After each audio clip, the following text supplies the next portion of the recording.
I'd like to call to order this meeting of the special meeting of the Urbana City Council for Monday, March 16th, 2020. Will the clerk please call the roll? Council members Brown. Here. Colebrook. Here. Hersey. Here. Jacobson. Here. Miller. Here. Roberts. Wu. Here. Mayor Marlin. Here. Next item is public input. In the interest of sanitation, we have not put cards out and back, but does anyone wish to address the Urbana City Council? Wayne, please come forward. Just please state your name very clearly for the record.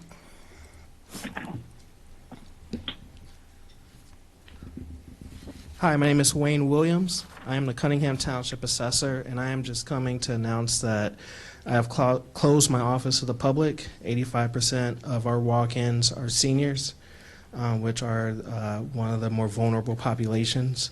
I just want to remind everyone, all our seniors, that the deadline for returning the 2020 senior exemption form and the senior freeze form is December 31st, 2020. You can also mail those forms to the Champaign County Assessor. The address is 1776 East Washington in Urbana 61802. Cunningham Township Assessor employees will still be able to answer requests for property record cards by email, by phone, and our brand new website, www.ctao.us. Thank you. Thank you, Wayne. Just for the viewing audience, I wanted to let you know that our city clerk is to your left. City staff is to the right. City council members are spaced out along the dais, and we have two council members who will be attending electronically. And our audience is social distanced at about 3 to 4 feet from each other or more. So we are trying to conduct this meeting in a way that protects people's health to the greatest extent possible. Okay, we have one item of, is Dennis on yet? Yes, I'm here. Great. Welcome, Dennis. Yes, thanks. We have one item of business on the agenda, and that is ordinance number 2020-03-015, which is a temporary emergency ordinance to address the COVID-19 virus pandemic. I'll introduce this. Jim Simon, City Attorney, is available to answer questions, and then we'll have discussion. I have a request of Dennis. Dennis, you're sharing your screen, which is filling up my entire screen. So can you turn off your screen? I'll try to unshare it. Being new to this program, we'll see what happens. Yeah. I think you could do it without disconnecting yourself. Okay. Because my screen has been closed. Ah. Okay, well, all right, well, any case, okay, let's let it go for now. Let's let it go for now. Oh, yes, yay! Are you still there, Dennis? I'm still here, yes. Okay. Okay, Well, and the screen is, thank you. it is a new world. New world. We're all good to go? Yeah. Great, thank you. And I think we're using Zoom, is that correct? Correct. Great, okay. So, with yesterday's confirmation of Champaign County's first COVID-19 case and the news that there are 50 pending tests, we've entered a new phase of the deadly pandemic. The City of Urbana staff and I have been working very hard to plan and respond to this unprecedented crisis over the past few weeks. I want to let you know we're using the National Incident Management System, NIMS, that many of us were trained on by the Illinois Fire Service Institute. NIMS provides the framework and focus for our efforts, and that's particularly important when you have a million things coming at you every day, and this framework and system really helps you focus and stay focused on your top priorities. So a number of people over the years in the cities have taken this training. It's a 40-week course, and it's coming in very useful. The City of Urbana has the following objectives. We will strongly support and cooperate in community efforts to slow the spread of the disease, protect the health of the community and our employees, and avoid overwhelming the healthcare system. We will maintain essential city functions and services for the continuity of operations. We will also provide consistent communication with employees and the public, and we're documenting all expenses related to the pandemic response. One of the most important duties I have as your mayor is to issue a declaration of emergency, just as Governor Pritzker has done and many other mayors across the country. This declaration vests the mayor with some emergency powers and additional flexibility to face head-on the many different challenges that we'll confront throughout the course of this pandemic. Now, ordinarily, you'd turn to your city code and find the provisions for issuing the declaration of emergency and take it from there. Unfortunately, this section of our city code is very outdated. It would have taken too long to try to rewrite it, and we'd have to tie ourselves into a knot trying to adapt it to this situation. So instead, we drafted a standalone temporary ordinance and temporary emergency declaration specific to this situation. Once we're through this emergency, I expect we'll be rewriting Section 6 so that future councils have it for their use. Hopefully, they will never have to use it again. Urbana's temporary emergency ordinance provides for us to conduct city council meetings electronically, cancel events if needed, and activities which could promote the spread of the disease, make purchases faster while still following all purchasing guidelines, temporarily perhaps adapt personnel policies that will keep people safe and the city functioning. This declaration of emergency also is required in order for us to be reimbursed for expenses related to our response efforts to COVID-19. Other topics in the ordinance include management of city facilities, extending time to pay fines, or making payments to the city. It provides for a succession plan in my absence, and it provides for other general powers that may be necessary for protecting public health and safety during this crisis. The legal term used in the ordinance is, quote, police powers, but in this case it means general governmental powers. Now, if I knew exactly what powers we'll need and when, we would have listed them individually in the ordinance. But unfortunately, we don't know. What we do know is this: things are going to get worse, things will happen very fast, and the actions our community takes over the next few months will impact our lives for the rest of our lives. So today and going forward, we will need the ability to respond to changing circumstances and make decisions quickly. The general powers in the declaration of emergency will help us do that. The council, the city council, and I take this responsibility very seriously, and we seriously respect the authority that entrusts with us. And I also personally make the same promise to the City Council and the people of Urbana that I made when I ran for City Council and when I ran for mayor, and that is this: I will work as hard as I can to the best of my ability for the good of this community. Together, we'll move forward. Thank you. Are there questions for Jim Simon? Mary Alice. Oh, If I remember correctly, the Code 6 pretty much talks about curfew, and I'm wondering if that is included in this emergency order. There are actually two articles to Chapter 6 in our code. Article 1 is, as you correctly note, relates to curfews. Article 2 relates to natural and man-made disasters, and that's where we had hoped to try to invoke for this coronavirus situation, and hammering that situation out to fit this wouldn't work. The way this ordinance is drafted, it is temporarily a blanket replacement or stands alone, separate from Chapter 6. I think one of the very first statement says, Section 2, the mayor shall be and hereby is vested with power and authority provided in this temporary emergency ordinance, notwithstanding anything to the contrary provided in Urbana City Code Chapter 6, Article 2. So it only relates to Article 2. The curfew powers, as described in Article 1, still applies. Thank you. Other questions? I have a question. Yes.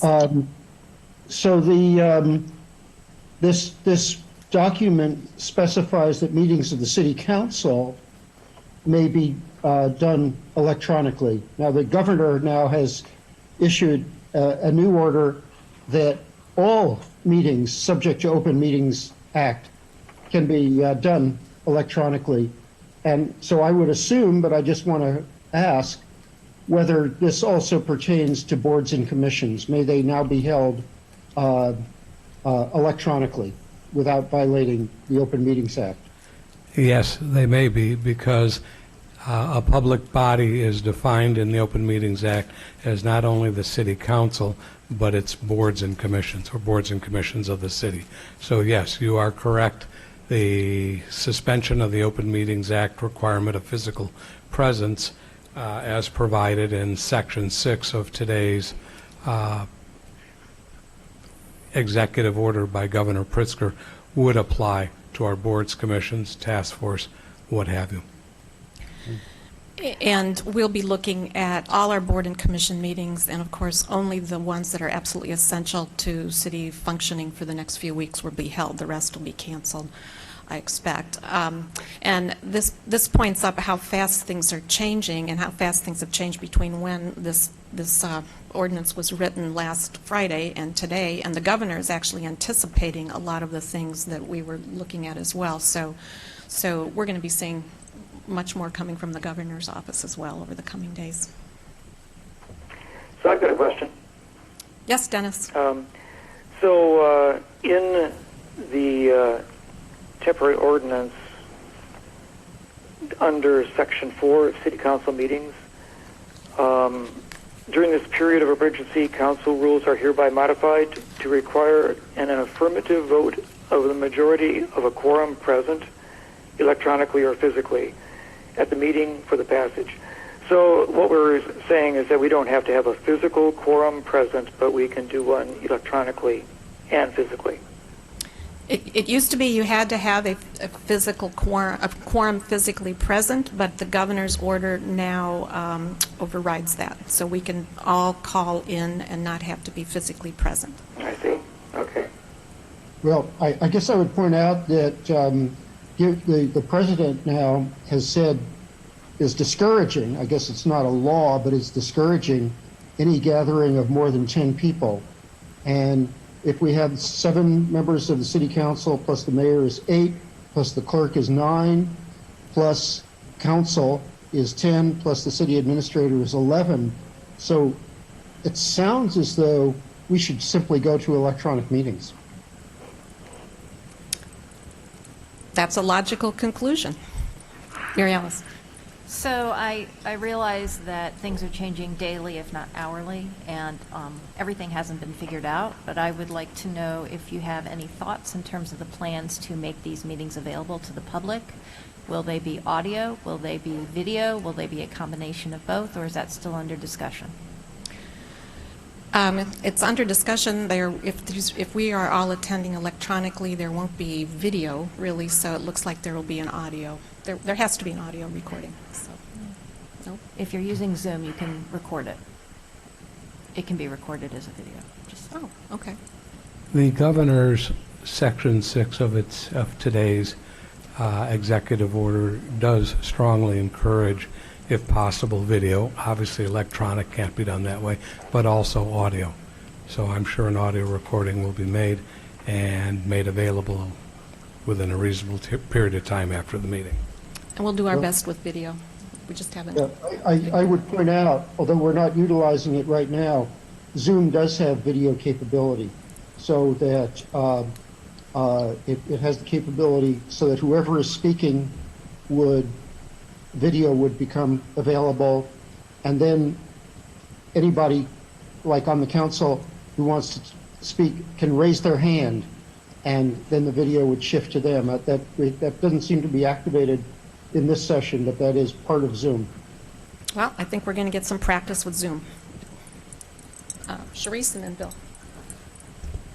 The main question that I had with when reading this, I left all my notes and stuff at home, but there's something in here that talks about what a bona fide, here it is, all such meetings shall be deemed in response to an event constituting a bona fide emergency under Section 2 of the Open Meetings Act.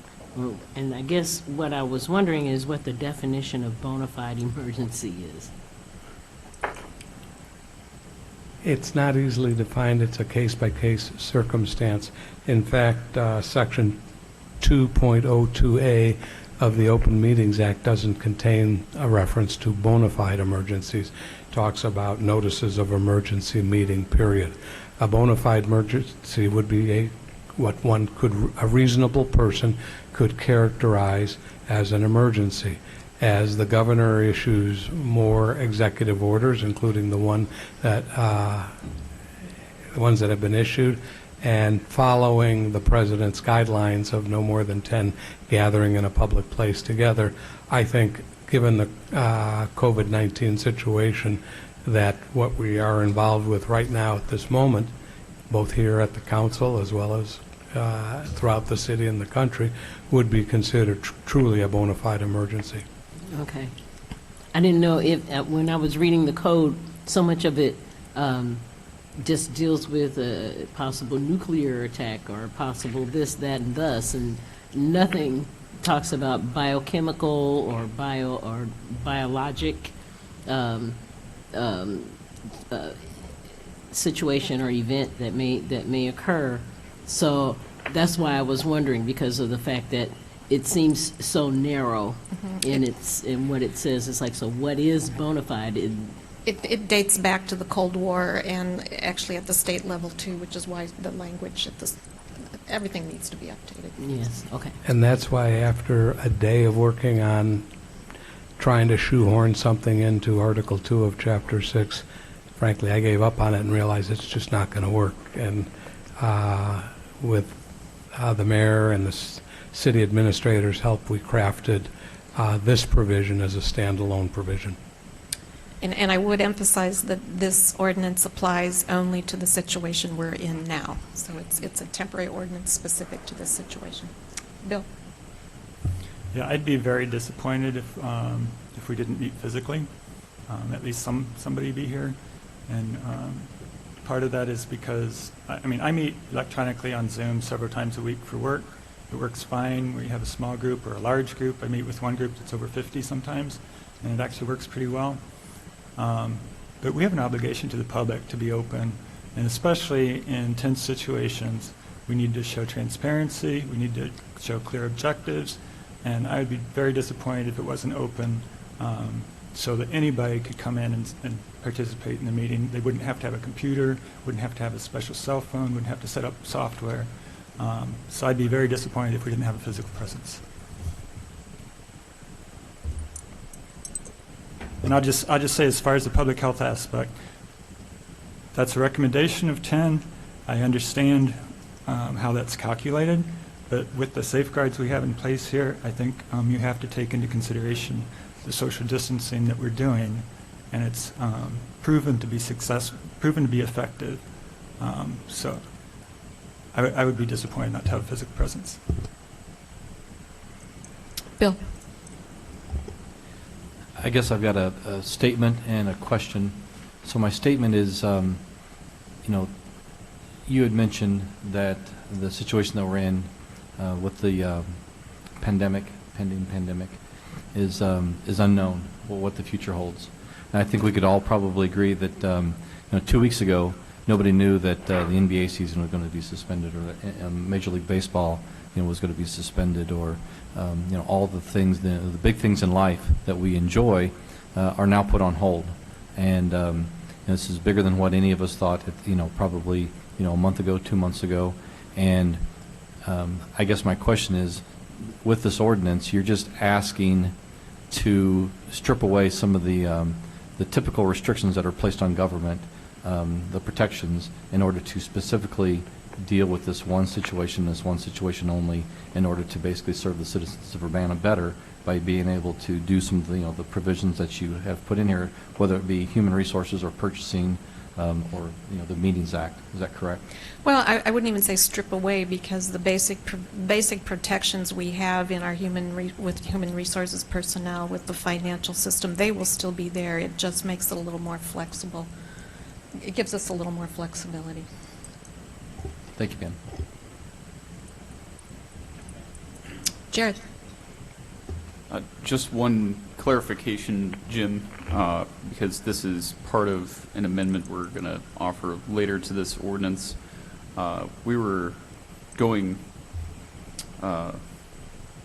with consideration that the bona fide emergency is going to, I'm not sure exactly how declaring it affects the OMA, and without knowing for sure, I am offering something in my amendment that has to do with notice, and it is my understanding that in declaring that some of the rules, I'm not sure if it's all of them or if there is another section of the OMA that deals with the bona fide emergency situation, but my question to you is, how is notice affected when we declare a bona fide emergency as far as the OMA is concerned? Because it's my understanding that we do not have to follow the same rules because it is a bona fide emergency, and that's the whole point of declaring it.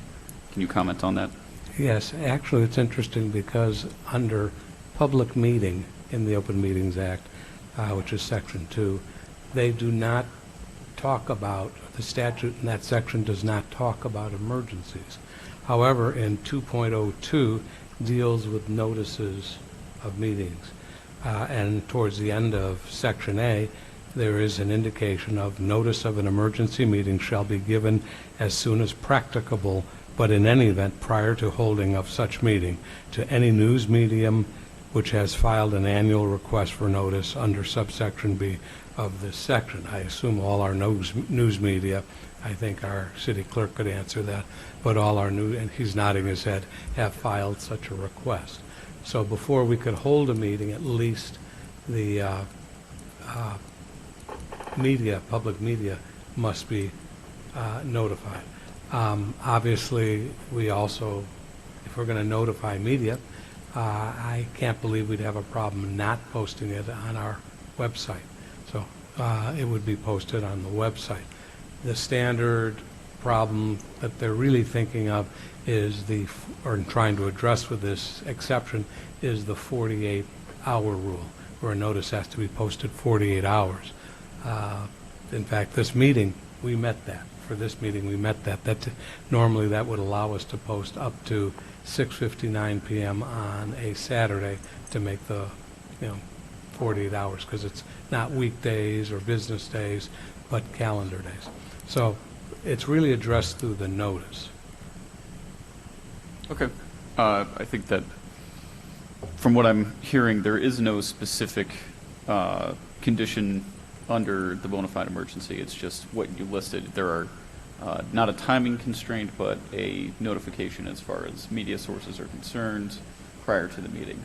If I understand your question right, well, let me first start with bona fide emergency. We put in the word bona fide rather than just sticking with the language of the Open Meetings Act of just an emergency. What I meant when I inserted that in there was that when there is to be an emergency meeting, some kind of a statement, a one-sentence statement indicating, why it's such an emergency to call the meeting with less than 48 hours notice. But we still, before we can have the meeting, we must give some kind of notice. Sure. And I assume we can give electronic notice to the media that's requested, the annual request by the media for such notice. So a notice could go out, let's say in the morning, we're having a meeting that night. I think your meeting that night would be valid. Okay, thank you. Any other questions? Is there a motion? I don't have the list in front of me, but I'll make a motion that we approve the emergency ordinance. I don't know if somebody has the exact ordinance number. I'd like to read it into the record. Is there a second? The ordinance number is 2020-03-015. I'll second it. Moved by Jared, seconded by Bill C. Any discussion? Bill B. Yeah, I think this is appropriate under the circumstances. I think, we're in the middle of early stages of we don't really know what yet because we just don't have enough information. We're kind of in the fog of war, I think. We don't have enough good data, good clean data to analyze the people are trying to extrapolate things and base things on a variety of different assumptions and coming up with wide ranges of, how long it's going to last, how bad it's going to be. So I think we just need to, everybody needs to kind of chill for a couple weeks, and I think we're learning more every day. I work with people that work on this every day, epidemiologists, pathobiologists. I'm very impressed with them. I don't do it myself, but I get to go to their noon seminars and get a free lunch, and I am so impressed with the quality of research on this campus, and I'm sure that it's the same all over. People are working on this very hard. So I'm sure and there have been good papers published online in pre-press where you get to comment on them, you get to read them, and people are learning stuff every day. There are therapeutics that can be used in the late stages, but there's a problem getting enough of everything. So, and I don't know what I'm talking about, so don't quote me on that. But I absorb things. But anyway, I'm just really impressed with the work that's going on, and I think we need to be patient. There's still a lot to learn, and we need to let the science catch up. I'm also real impressed with the neighborhood groups that have put together efforts to help other neighbors and be prepared to help other neighbors, and suggestions about what to do with your kids. People also need to understand the city is very busy. They're putting together a lot of plans right now. They will be busy for quite a while. We never had extra staff to begin with. So some of these things are best done by neighborhood groups. The best suggestion I saw so far was somebody said, just, here's a template for a letter. Take it around to your neighbors on your block and tell them you're available to, go grocery shopping or something. It's just going to be a block by block helping your neighbors sort of thing for a while. And we just need to kind of get through the first few weeks, see what we learn. I'm also real impressed with everybody's in town, how much they've learned. I don't know if that's because of the social media or the internet access, but hearing people use terms correctly, like flatten the curve and R naught. How many people knew what R naught was 3 weeks ago? Social distancing, things like that. So I'm really encouraged by people's response. For the most part, there's the hoarding and who knows what, but people do get scared, and I think it's our responsibility to make sure that we're open about everything, and we're going to get through this together. So I will support this. I would like to make a suggestion on item 13, and it's an addition of a second paragraph that might read, any order undertaken by this article will require notice to be given to the City Council prior to or at the time of action being taken, and for the action to remain in force, it must be ratified by majority vote of the City Council at its subsequent Monday meeting. And I hope you understand, this is not offered in any, sense of doubting the wisdom of the actions that will be taken, but it is to maintain the role of the City Council in advising and consenting to the mayor's action. Jared? Eric, if I might, I don't know if it was circulated to you prior to the meeting, but I did have some extended language that we had drafted for it, and I think if you wouldn't mind that I read it, and perhaps you can we can offer it together in motion or in second, and okay. the spirit shall be there. I think we're all essentially on the same page, but here, let me read what I've got in front of us. This should have been distributed via email to you. Each of us has a copy of it, including the mayor and the city clerk here in front of us. So it reads in section 13 under other emergency powers, after the initial sentence, it would read, any order undertaken by this article will require notice to be given to the City Council prior to or at the time of any action being taken. The City Council shall have the authority by majority vote to suspend or amend any action taken under this article within 48 hours of notice being given of any such action. A special meeting to vote on any action taken under the powers vested in this article shall only require a declaration by 4 City Council members to the city clerk of the intention of the council to hold a vote. A special meeting will be noticed and scheduled as soon as is reasonably possible once notice has been given to the city clerk. I offer that to you in spirit for your second. I know we probably have a discussion that needs to be held about how quickly we would hold the vote after notice was given, but if you would be open to it, I would either be happy to second your motion, or if you would be happy to second mine, however you see fit to move forward. Well, let's discuss it a bit and see what our colleague's sense is. I'll just say why I did have your wording in hand. I didn't have a chance to get back to you with this alternative suggestion, but the reason that I'm, and of course the first sentences are identical. It's just the second, it's just after that first sentence that there's a difference. And what I'm proposing is really that the following city council action be routine, that it does not require the council to say, oh my gosh, we want to,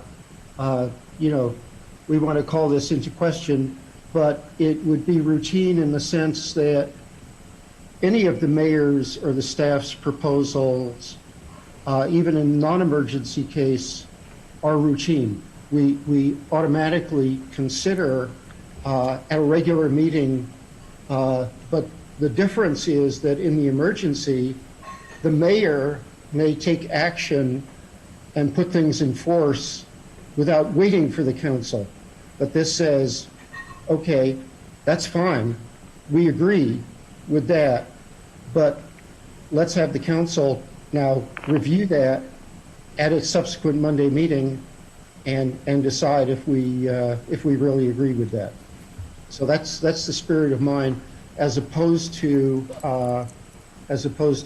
having a special procedure and a special meeting being called or not for the mayor's emergency action. Well, I guess before either of us would offer an official amendment, then we can just discuss this item. Right. So I hear what you're saying. We'll just have it as a regular item. We will discuss it no matter what happens at the next meeting. That's generally the spirit, rather than either we will or we won't. We have to make a declaration to do so if we so choose so. Right. Is that what I understand? That's exactly right. I want to make it a more routine action, as opposed to taking special action to question what the mayor did. Okay. So I have a question about that then. Would the stipulation that the city council, 4 members of the city council become proactive to request that review, but apparently this is what I think, Jared, you were asking for, that there would be 4 people who would contact the city council or the mayor from the city council to request that this be voted upon. And then Eric's comment would be that we would review these actions as a regular form of business at our next meeting. Is that the definition of the difference between the two proposals? That sounds correct to me, Dennis. Yeah, me too. Ours would, the wording that I have would require council to give notice of intention to review. Yeah. Eric's would review by default. Yeah, okay. Eric, can you clarify, would your review include the option to amend or suspend? Yeah, the council could take such actions, sure. Okay, just wanted to make sure. And, you know, again, please, all that I'm trying to do here is retain, even though it's an emergency, the ordinary balance of powers that we have between the mayor and the council. Okay. Mary Alice? So I'm wondering if we can combine these so that the intent is that it will always appear on the city council agenda at the next scheduled meeting, but if you have 4 council members who feel that it needs to come to a meeting beforehand, within 48 hours, we have the ability to do that. So it's just a combination of that. That was going to be my suggestion, Eric, that we would include both languages, yours as the primary, and then mine as an or. So Sure. it could be No, by default, or we would be able to call it prior to that meeting, should we deem it necessary. I have no objection to that. Okay. And I would appreciate the fact that there wouldn't have to be a special meeting called because those take staff time and effort, and that's in precious quantity when we're now. In an emergency, for example. In yeah. an emergency, that's in short quantity. Does the clerk have enough information? No. So, Okay. Charlie, I think I can sum up. I need actual wording because we're going to put this, And we're gonna Eric- finish writing this tonight. Sure. Eric, you have your language, which would have been probably the third paragraph or the third section after, or I guess it would have been the second one, correct? But it the also second. includes some of the language that I have in that one. So here's what I propose to do. I will email to Charlie right now my wording to constitute the second paragraph. Technology. And then you can actually walk across the room and deliver to Charlie or email to him your wording for the third paragraph.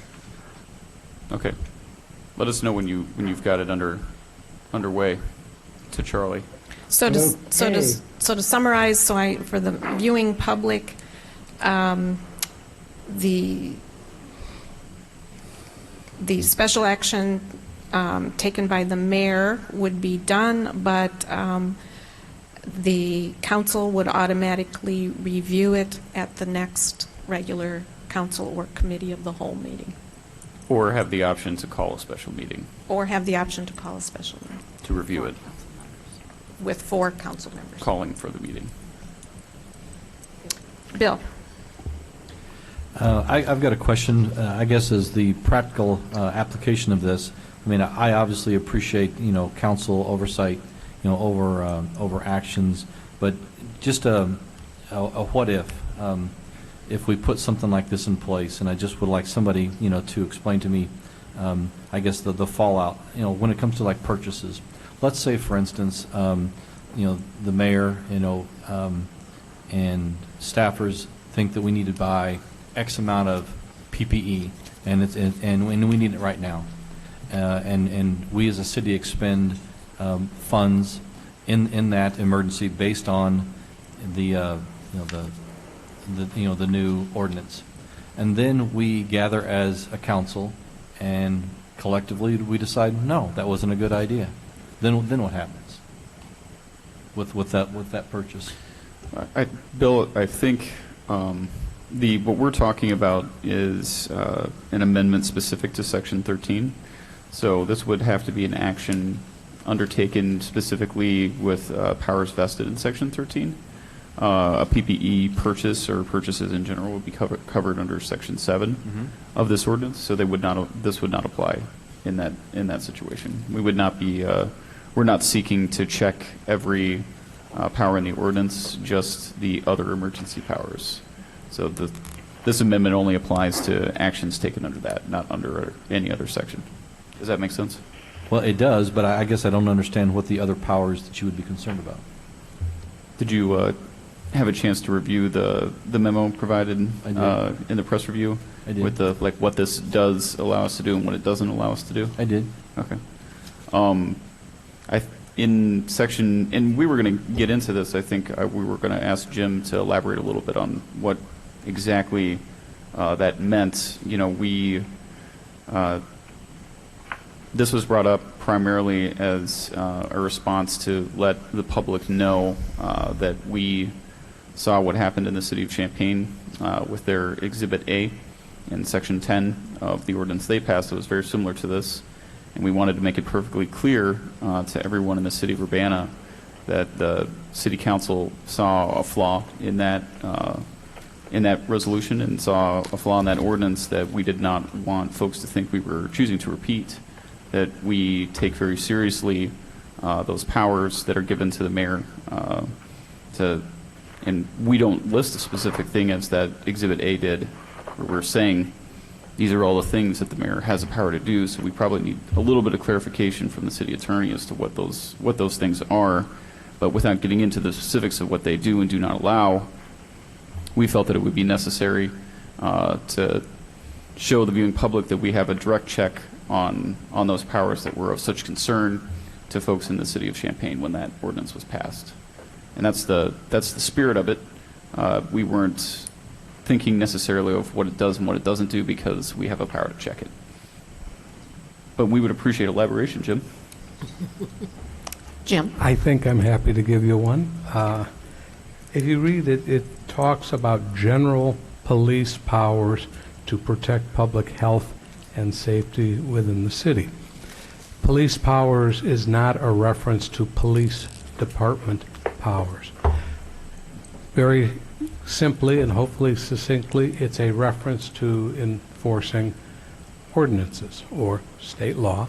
It can be by the fire department in terms of occupancy levels. It could be CD in terms of special event permits.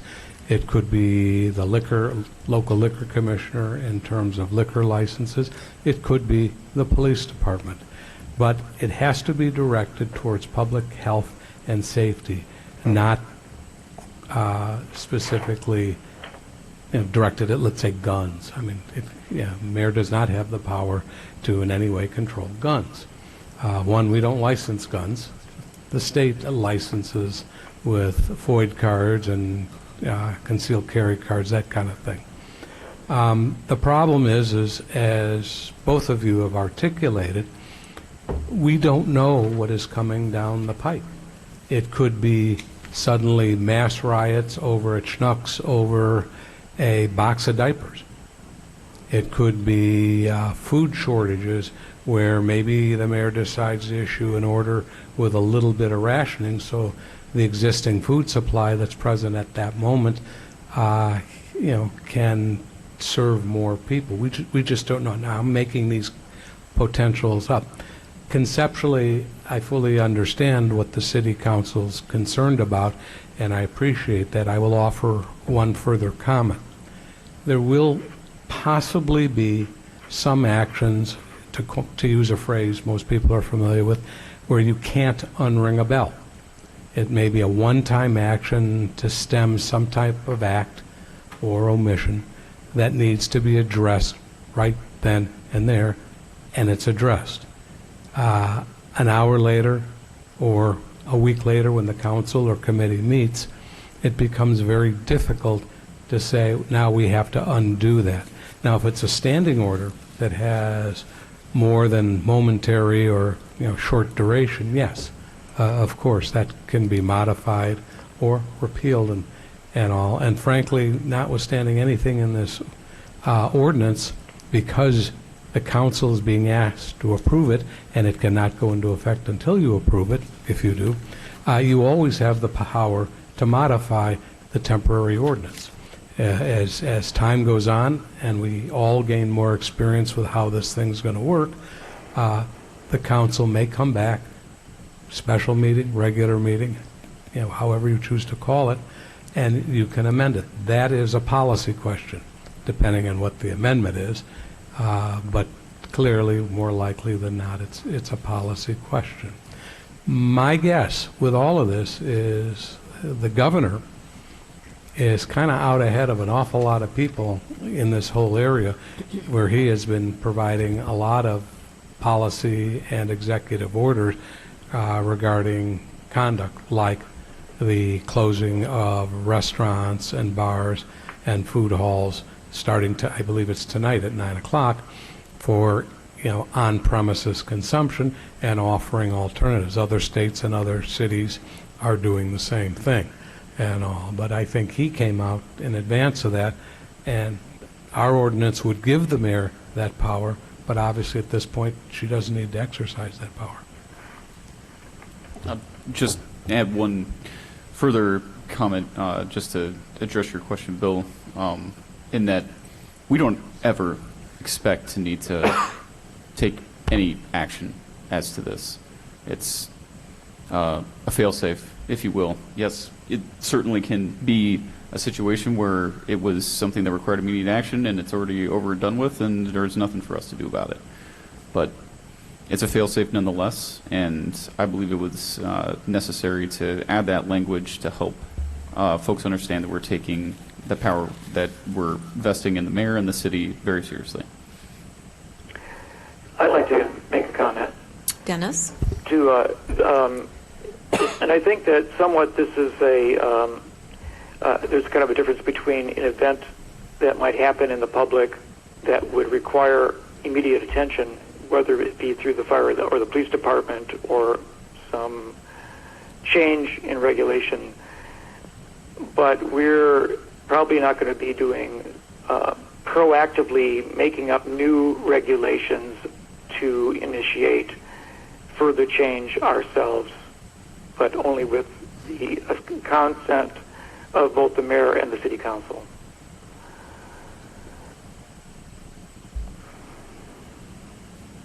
Any other comments? Sharice? I just want to say, because Jared and I had some conversation too over the weekend, but the one thing that I think that is important about putting this in place is we are really counting on our government, meaning the people of Urbana, to care about the city enough and care about each other enough that we won't ever have to put anything, we won't ever have to do anything drastic to make sure that everyone in this city is safe. And the main thing with having this temporary ordinance is for the safety of the citizens of Urbana. And so for their health and for the health of their families. So the governor has put a lot of things in place. As Jim said, we may never, there are powers and policies in this temporary ordinance that may never come to fruition. But because of how our governor has been so forward-thinking and open-minded, and where he sees the possibility of where this disease can go and what it can cause, but I think that it would be to our deficit if we didn't have something in place, at least, so that we can say, well, this is what we need to do to help keep our city safe.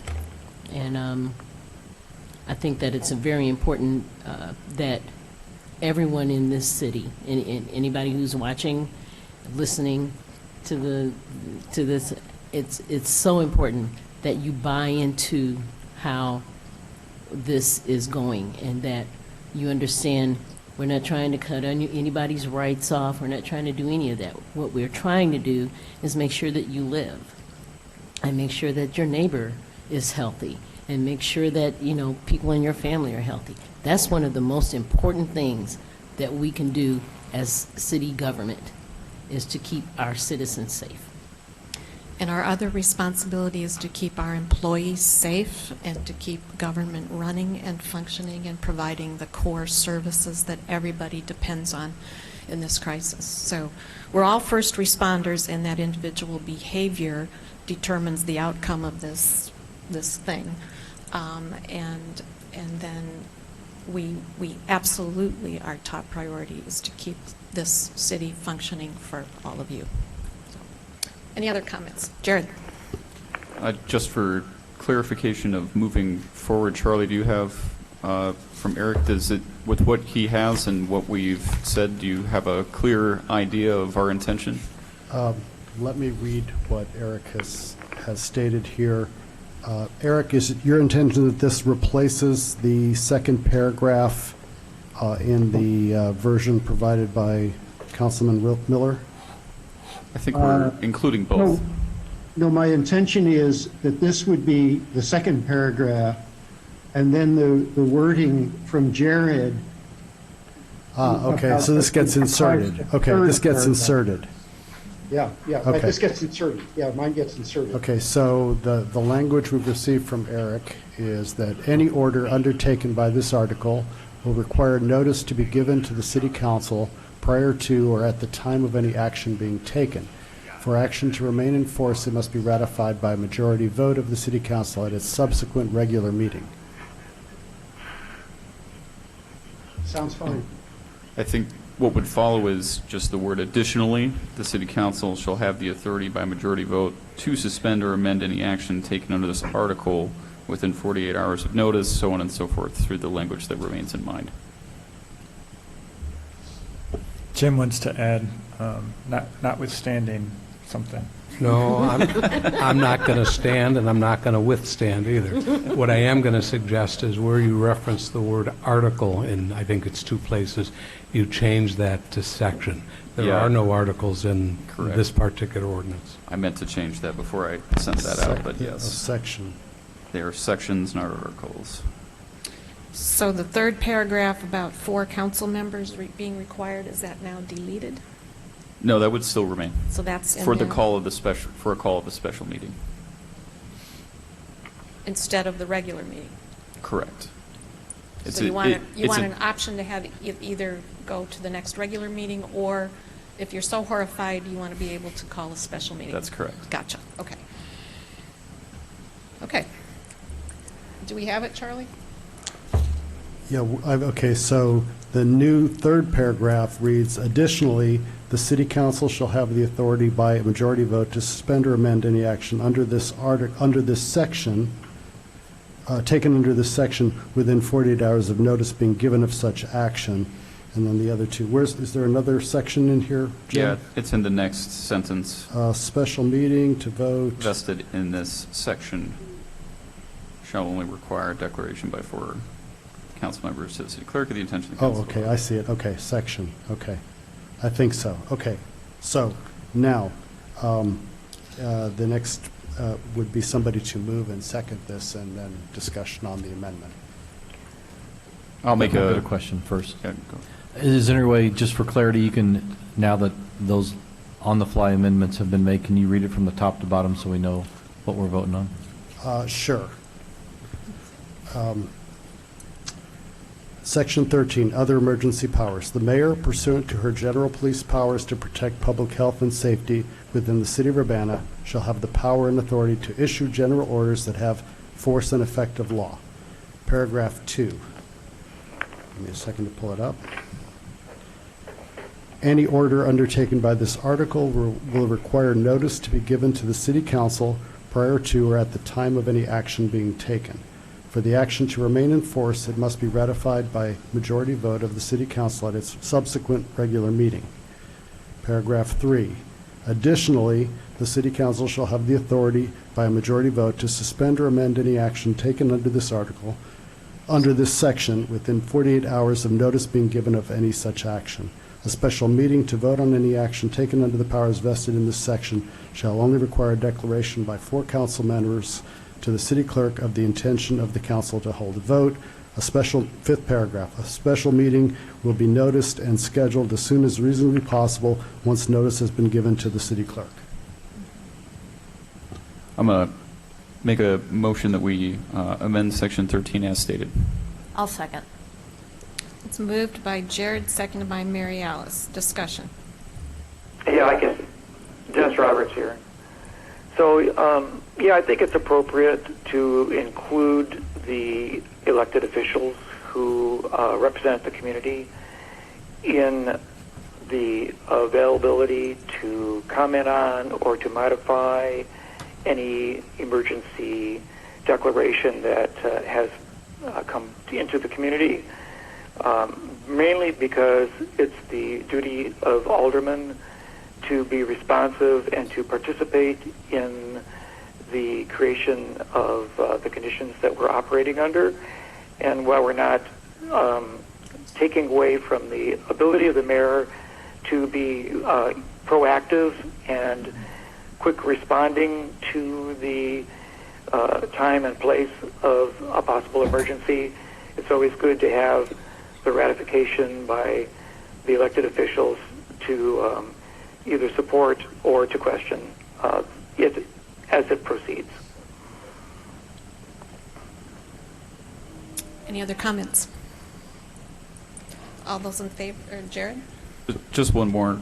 We didn't discuss it, but just as to make it clear through our media sources and reporting as it happens on this, this is an additional check that is added into this ordinance. We didn't discuss it specifically, but this ordinance also has another check in that the city council at any time may vote to rescind the entire emergency ordinance.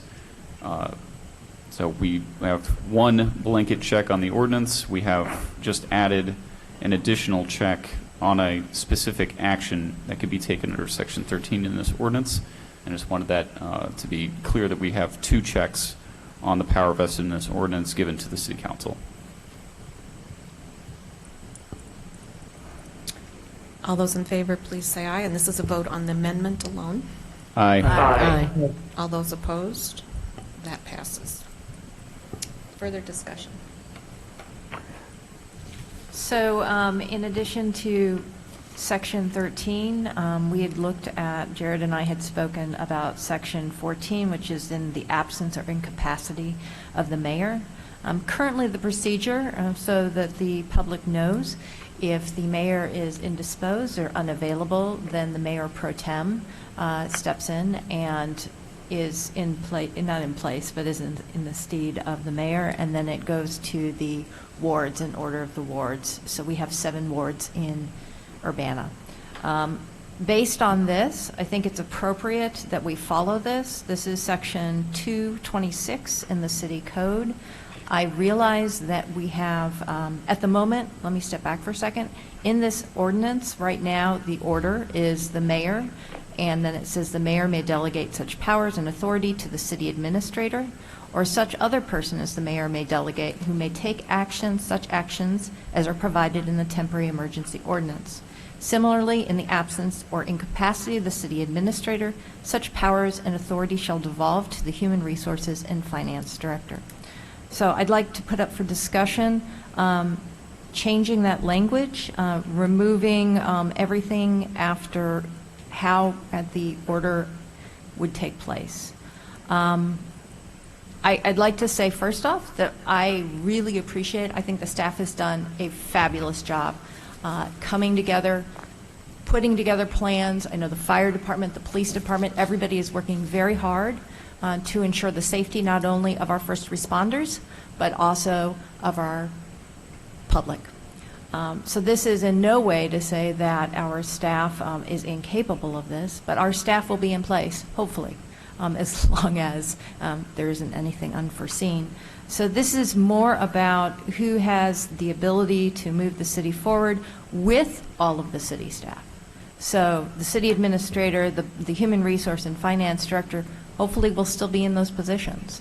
So I'm not trying to remove those people, but I would like to hear a conversation about keeping the order from Section 226 in the city code. Bill? Well, my understanding is if there was a temporary absence or incapacity, actually both would happen.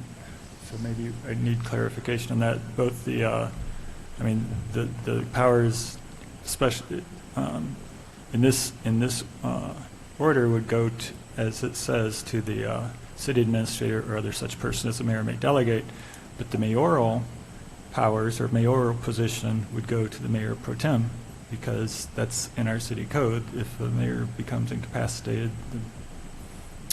You are correct. okay. The reason it was written, I'll explain. The reason it was written this way, this situation is different than anyone has ever experienced. I mean, you've heard that over and over again. And we have we're 2 weeks into our planning, more than 2 weeks, but into our official NIMS. The people, the city administrator, the finance director have all been trained in this particular framework. It takes a long time to get up to speed. Given the amount of information that we have received in the past few weeks, I just felt it was very important for continuity of operations to have the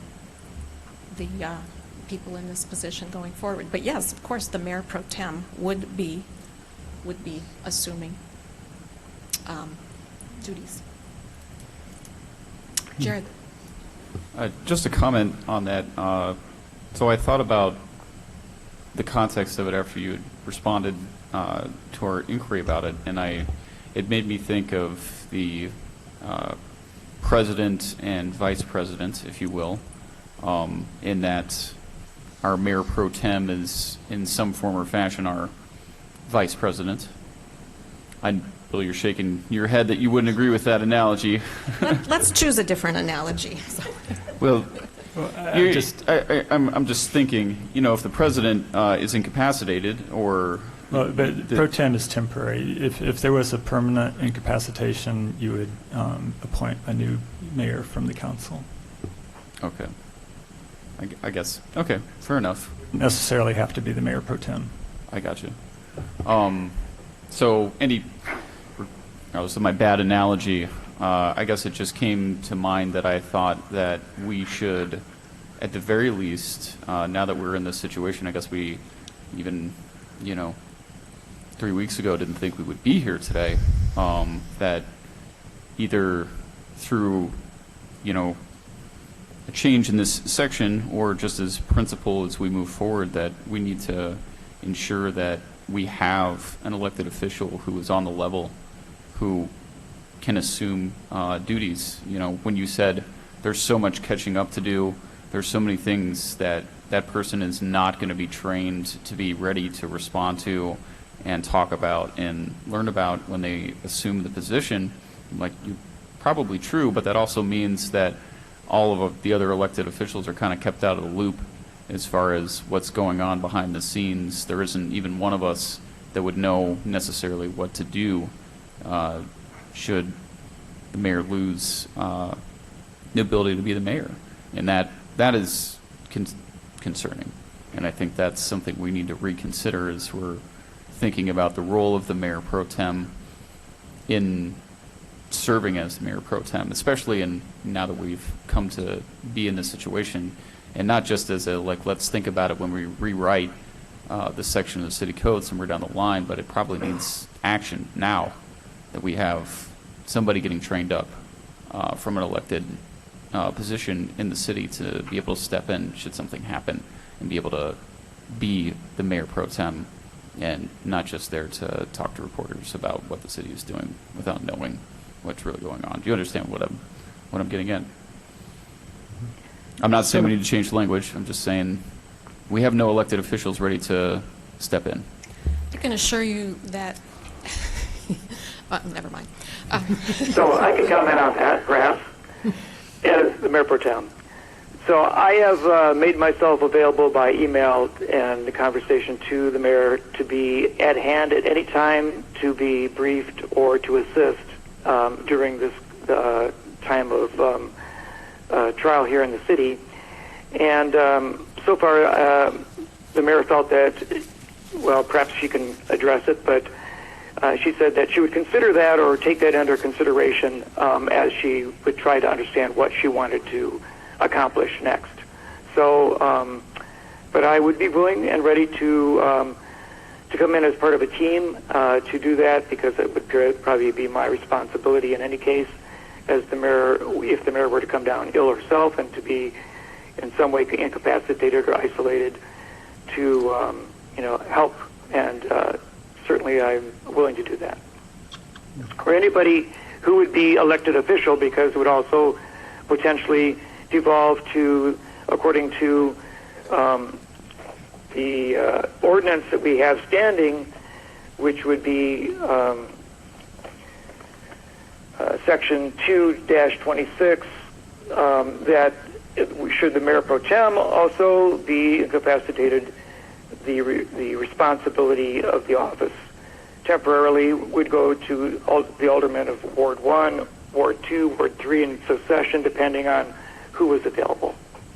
And I think it is important to have an elected official at the very top or very close to the top of the decision-making process, because staff are not elected. They might be highly trained, but there needs to be a representation of the elected people here in the community, I think.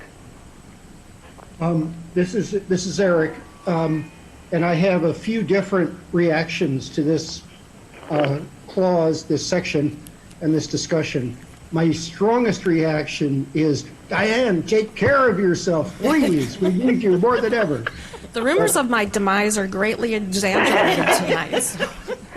But then my second thought is, and I'm echoing Dennis here, the concern about moving this degree of responsibility from an elected person to an appointed person. Now, I actually just looked up the presidential succession. And so maybe all of you already know this. So, of course, it's the vice president. Then it's the Speaker of the House. Then it's the President pro tem of the Senate. And then it's cabinet officials, appointed officials, obviously. So, there's, now, of course, we've never gotten down that list. But I think that we have, we've just put an amendment to this that provides the council with the ability to, to approve, to advise and consent to the actions, to the emergency actions of the prime person. And I think I'm persuaded, on balance, despite my concerns about having an appointed person so high in the list of succession, I think I'm persuaded by the fact that we are in an emergency situation. Things may change very, very rapidly. We may have particular things happening if there's a tremendous surge in cases, for example, of COVID-19 in Champaign County. There's a whole lot of things that could happen really fast. And so I am inclined to support this section. I've gone back and forth on this. I know I've had conversations with Mary Alice about it. But on balance, I'm inclined, with the other safeguards we have, to support this section as it is written. Any other comments? Mary Alice? So the conversation between Bill Colbrick and Jared in regards to the previous amendment talked about, when does this apply? Section 13. So Section 13 are any other emergency powers. So I would be more inclined to support the existing language if we also put in language that the person needs to be approved by City Council at the next meeting. because that is the same that we said in Section 13, and that would give us the ability to have comment and the ability to affirm. Mm-hmm. Bill? So, I mean, I'm thinking of situations, where it might be applied, and if it's a short absence where the mayor is out of town or something, somebody has to be in charge and can't wait around for a vote. And recall, the mayor pro tem will be signing anything that comes down. This happens at the same time. So mayor pro tem would be the person that signs things, just like they are now when you go out of town. If it became incapacitated, then that sounds like more of a permanent thing.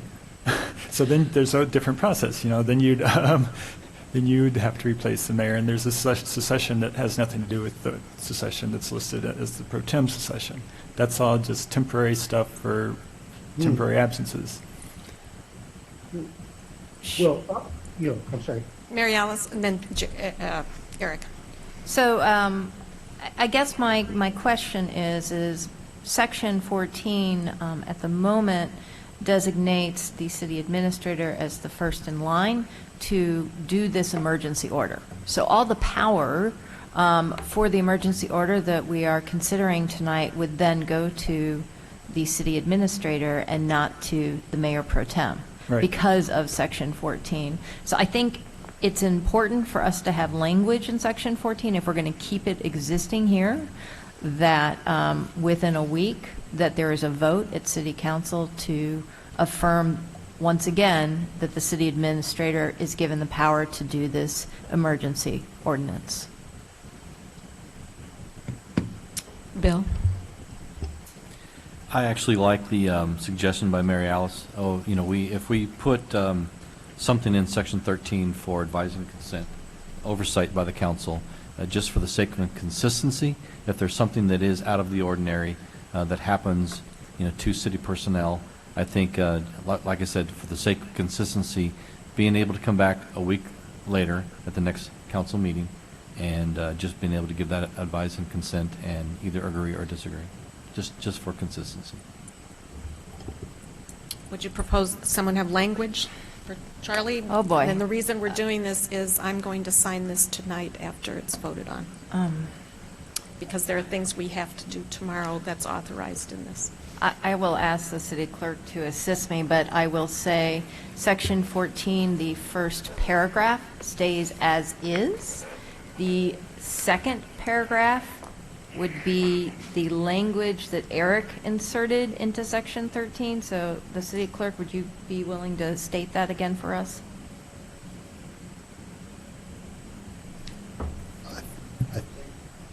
I think the relevant would be the second sentence of Eric's paragraph, which would say, for the action to remain in force, it must be ratified by a majority vote of the city council at its subsequent regular meeting. So all we need to do is substitute the word action with appointment to Yeah. remain in Yeah, force. for the And, or the delegation. For the delegation. To remain in Let me force. write that down. For the delegation. For the delegation to remain in force, it must be ratified by a majority vote of the city council at its subsequent Monday meeting. Perfect. So my only question after that is, if it is not ratified by the city council, what happens? Should we go back to Section 226? I guess I'm posing that as a question to council. This is Eric. I think if the council doesn't ratify the delegation, then the responsibility falls to the council to replace it with something that works. Well, fall back to your And yes, to Section come back to 226. And this, just so the public understands, this is only for this particular situation. Right. All right, so, So when we rewrite the code, this could be completely different. We'll have a larger conversation. Yes, and under less stressful circumstances. Sharice? So I just, for clarification, I just want to understand that we're going to keep the absence or incapacity, that first, the section that's already been written. In addition, we're adding to ensure the continuity of chief executive position in the absence or incapacity of mayor, section 226 of the city code will be initiated. Correct? No. No. Okay, so we're not adding, No, that language is not being considered. Okay, so but what we are adding in is that the city council comes in and actually nullifies or ratifies the appointment that in the way that it's written now. Like, so if it's the city administrator that takes over, we can say yes or no, and if we say no, then we go to the mayor pro tem. Well, it would be at our direction. So we would determine if it would go to the mayor pro tem. Yes. Okay, that's what. But in the meantime, the mayor pro tem is acting as the mayor pro tem. And once again, has the city clerk, have you caught up yet? I know you're over there scribing very, very furiously. Would you like to read? Can I make a motion and then let him read? Sure. Thank you. I'd like to make an I'm amendment. incapacitated at this point. I'd like to make an amendment to Section 14, which discusses the absence or incapacity of the mayor. And I'll read the first part, and then the addition that we're adding to it is from the city clerk. So that in the absence or incapacity of the mayor may delegate such powers and authority to the city administrator or such other person as the mayor may delegate who may take such actions as are provided in this temporary emergency ordinance. Similarly, in the absence or incapacity of the city administrator, such powers and authority shall devolve to the Human Resources Finance Director. And then the second paragraph is? For the delegation to remain in force, it must be ratified by a majority vote of the city council at its subsequent regular meeting. So I move approval of that amendment. I will second it. Moved You by- got it, Sharice. Moved by Mary Alice, seconded by Jared. Any further discussion? I'd just like to say I think it's an appropriate addition because it allows the council to have a voice in who among potentially the elected officials assist in a significant way to help solve the issues of the day. Okay, thank you. All those in favor, please say aye. Aye. All those opposed, same sign.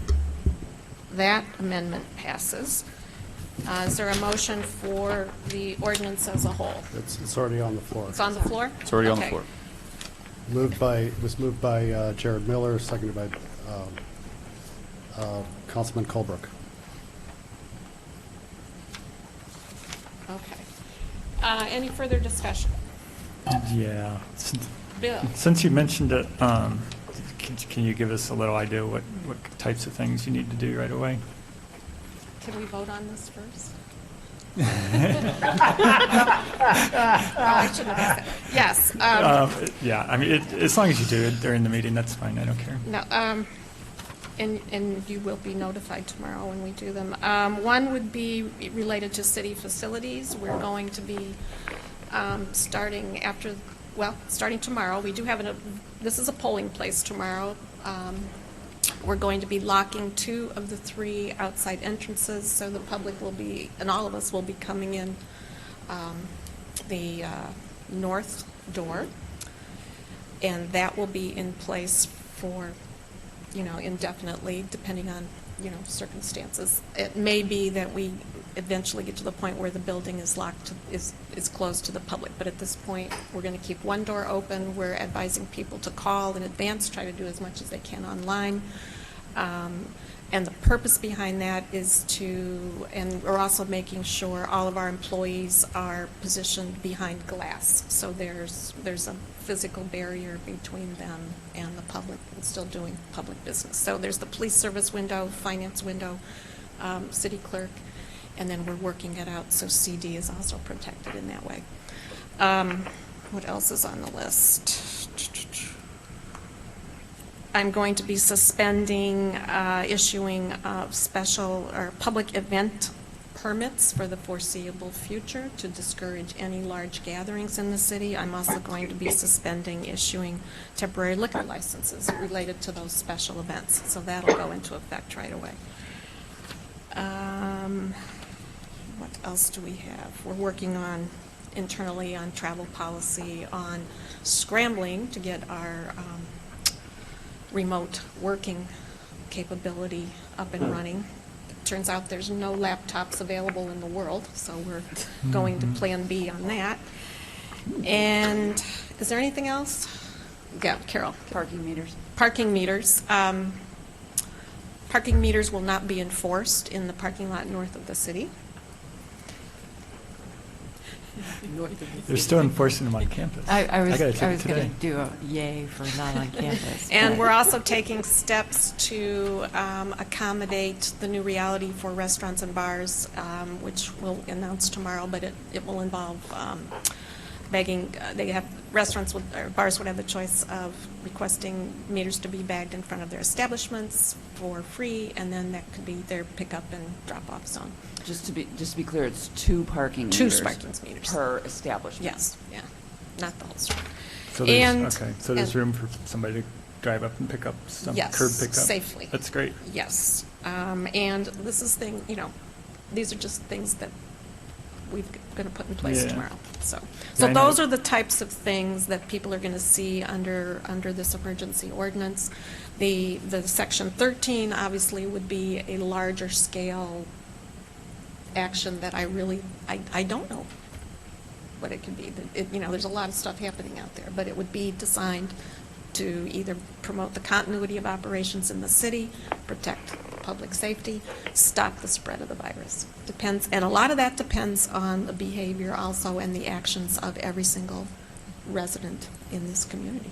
So, Thanks. I think it really demonstrates how we have to be flexible, and this will really help the flexibility. I know it's hard to keep up, but I think the sheriff has suspended evictions for a time period. court-ordered evictions Court-ordered through the evictions end of the month. till the end Yeah. of the month, and unemployment insurance, they've suspended the first week wait, so you don't have to wait to apply for unemployment insurance. We really have to watch out for our retail workers that are going to be affected, and people can start looking toward new jobs like delivery and other online options and stuff. So there's going to be a lot of changes in the economy if this continues a long time.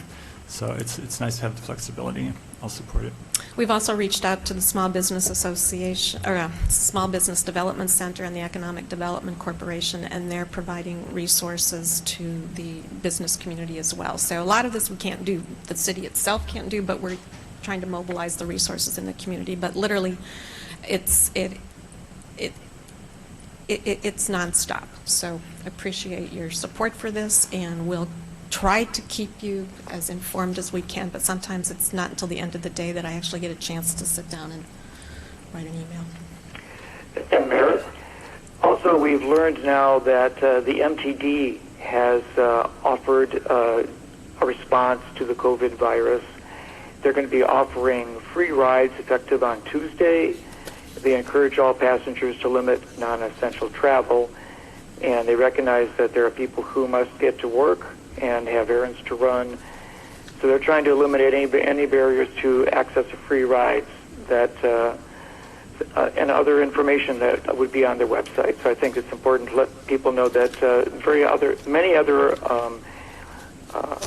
organizations and facilities within the community are also changing their patterns and trying to be cooperative as we face the challenges that we are looking at. Well, the theme is we are in this together, and we have to get through this together, and we're going to learn a great deal from this experience. It will speed up a transition to many different things, like more online or more virtual meetings and that sort of thing, and probably get our locks updated in our buildings. So we have a pass code or a pass entry rather than depending on physical keys. So We're going to move quickly. Okay, I just have one comment that I want to make in the spirit of flexibility that Bill was talking about and we're all talking about. And this is the quote a pastor that I had. And he used to say, "Blessed are the flexible, for they will not be bent out of shape." So I love that. we need to keep that in mind while we're going through all of this, I think. And don't make a straight line crooked. There you Okay, go. are we ready to vote? Mary Alice? I have just one quick statement. I just wanted to say that I'm always impressed by the conversation that we have at City Council to try and make this the best ordinance that we possibly can. I think this is an excellent ordinance right now. It's an unfortunate ordinance. We don't want to be passing this, but it's a necessary one, so I am in support of it. Thank you. Will the clerk please call the roll? Councilmembers Brown, Yes. Colebrook, Yes. Hersey, Yes. Jacobson, Yes. Miller, Yes. Roberts, Dennis, No for myself. Dennis, Hello? Are you there, Dennis? Yes, and I say yes also. Okay, and Wu. Yes. that motion passes. With no further business before this meeting, it is adjourned, and it will be followed by the City Council Committee of the Whole meeting, chaired by Jared Miller. We'll take 2 minutes. And at some point, I'll be stepping away to sign this emergency order. Thank you very much.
Council members, we're going to go ahead and get going.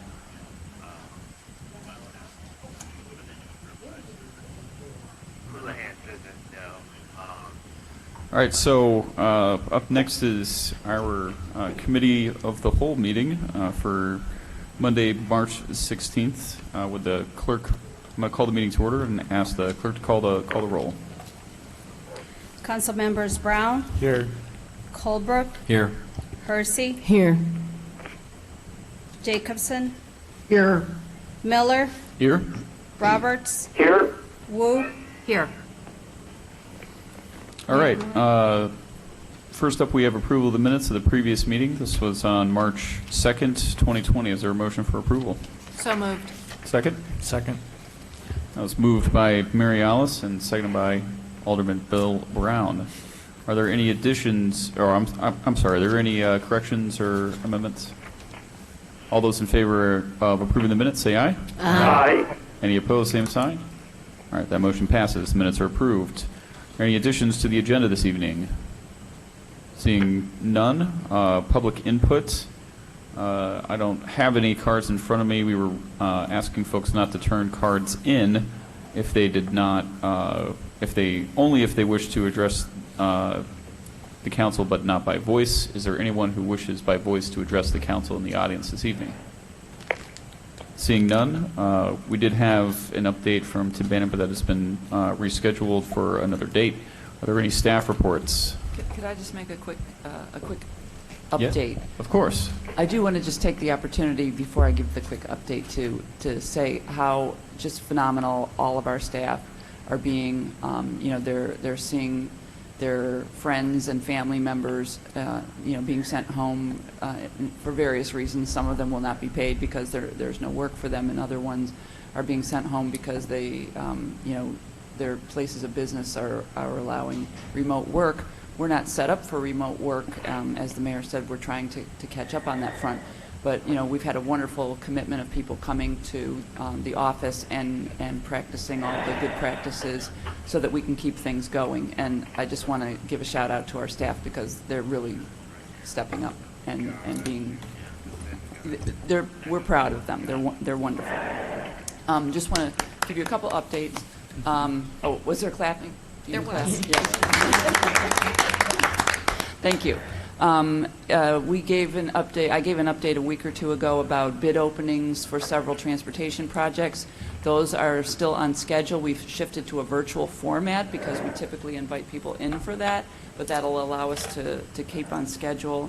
And then the other thing I wanted to announce is that IDOT has started work on University Avenue, and the speed limit on University Avenue was scheduled to be lowered to 30 miles an hour after the construction was done, but IDOT, especially given the fact that construction would be ongoing, they have changed the speed limit starting today, so that happened before the project really got under construction, and it won't wait then, and then it will continue as a permanent change.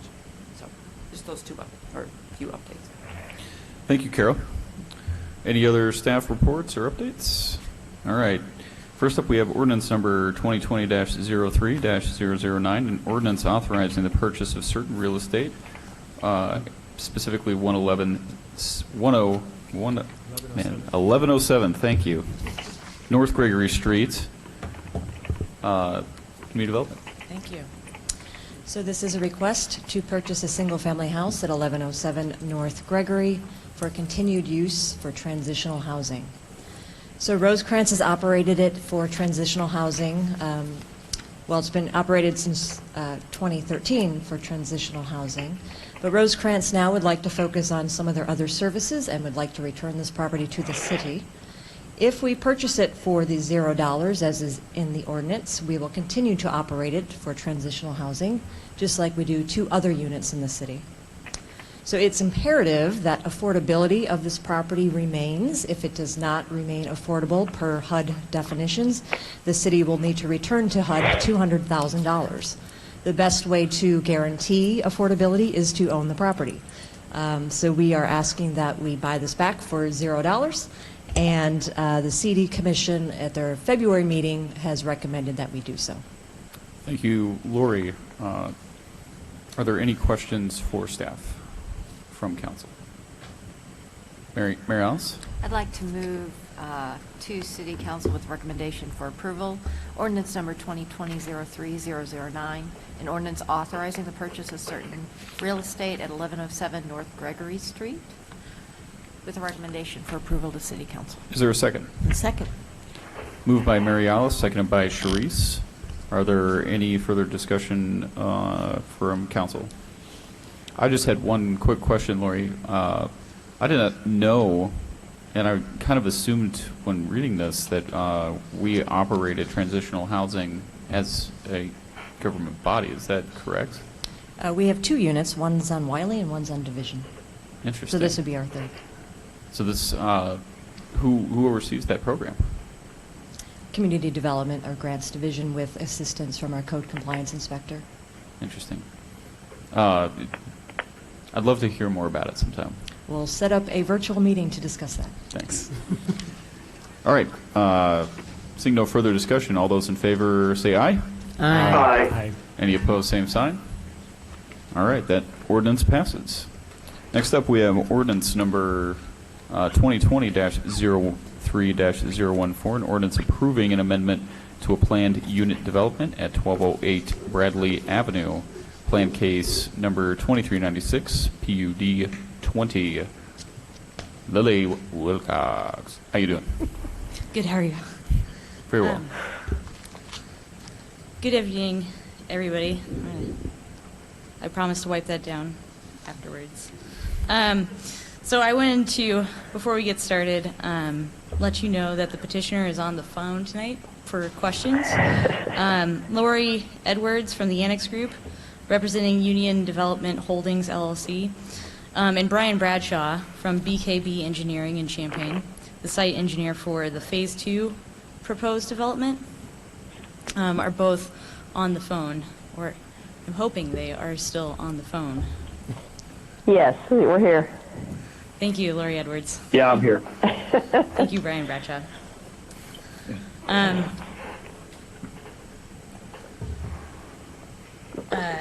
To get started, the requester asks to build a by right affordable housing development on a vacant lot to the west of the One North apartment complex along Bradley Avenue.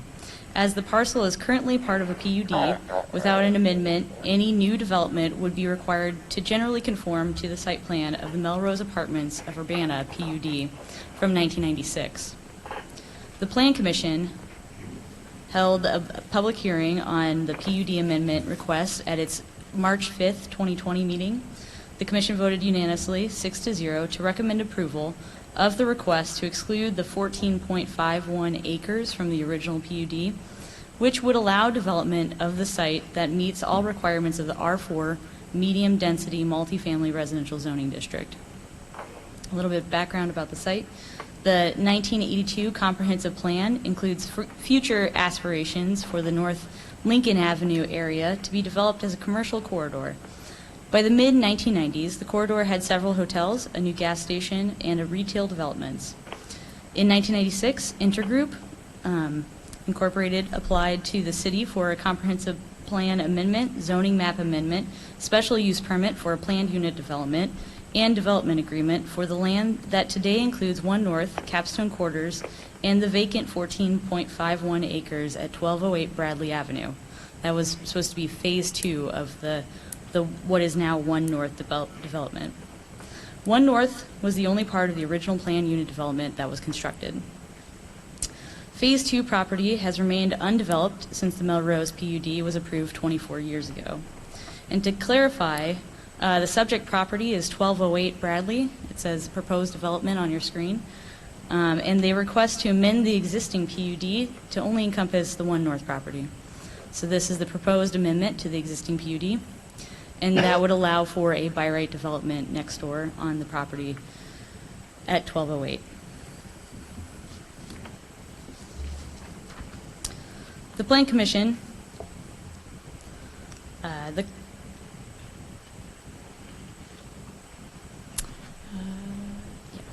the Plan Commission held a public hearing on the request at its March 5th, 2020 meeting. The Plan Commission had a concern that amending the PUD would create a new property line and that the existing buildings on the One North site may be too close to the new property line to meet separation requirements in building code. The Plan Commission asked staff to research this potential issue prior to City Council hearing.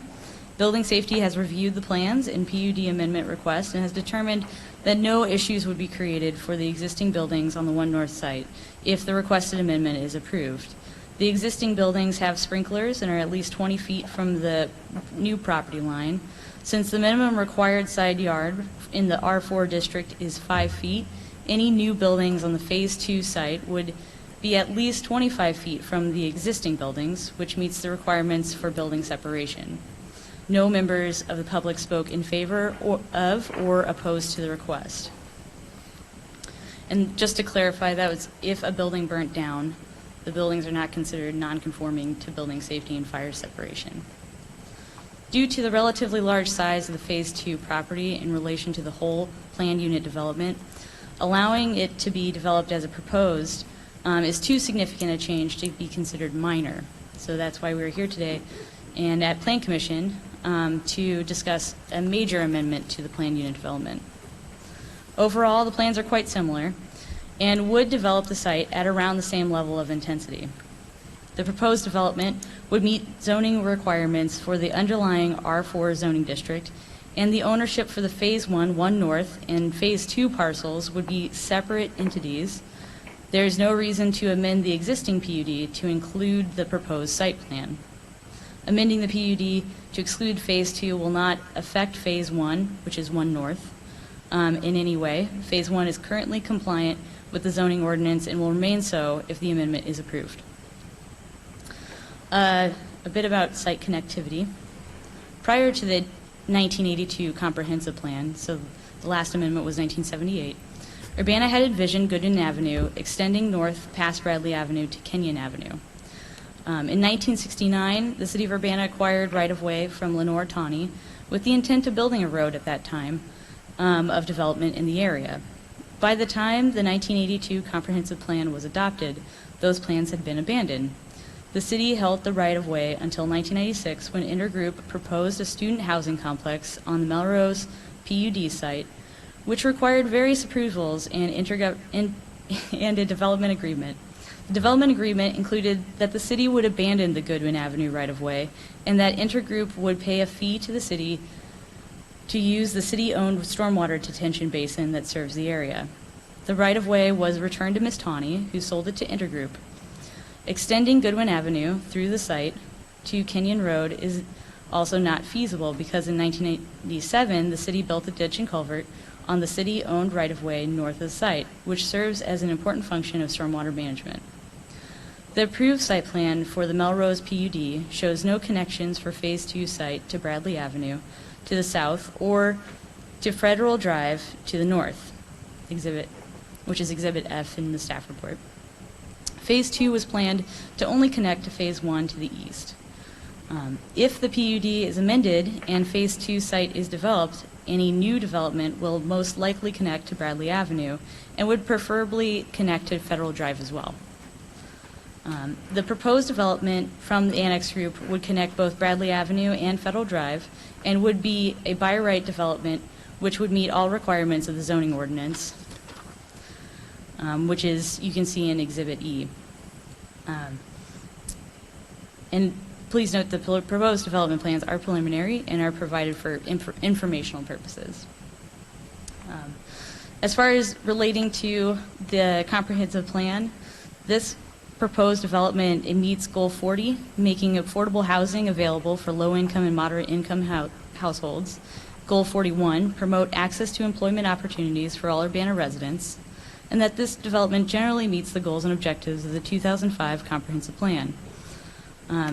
Goal 40 and Goal 41 relate to the proposed amendment, and I'm going to just read a little bit about the affordable housing. It was in the Plan Commission packet, but I would like to expand a little bit on that. The applicant is seeking funding for this project from Urbana allocated home funds and State of Illinois Housing Development Authority this spring. Home funds come from the Housing and Urban Development Program that seeks to address local housing needs. Urbana, Champaign, and Champaign County form the Home Consortium and receive funding each year through the Home Program. New construction of housing is one objective of the Home Program, and this project would help meet that objective. Additionally, the state of Illinois administers a tax credit program for affordable housing creation. The applicant plans to submit an application to IDA for this project for a non-competitive 4% tax credit program, LIHTC, that funds the creation or renovation of affordable housing units. Though the site is preliminary, the project appears to respect the Urbana zoning ordinance and has additional amenities such as a shared use path through the site. The site is proposed as 220 units. Illinois Housing Development Authority has approved this site as a preliminary project assessment, and you can access that through their website online. In Section 3, Section 13.3, it lists criteria for creation of planned unit developments. No criteria is given to explicitly address the removal of land from an existing planned unit development, as is this case. The staff report addresses that criteria for approval of a planned unit development. I'm going to skip and read the summary of findings, which really addresses that. The first of the summary of findings, Union Development Holdings LLC requests an amendment to the Melrose Apartments of Urbana planned unit development for the property at 1208 Bradley Avenue. The applicant requests to exclude this property from the existing PUD and develop the property to R4 medium density multiple family residential zoning district.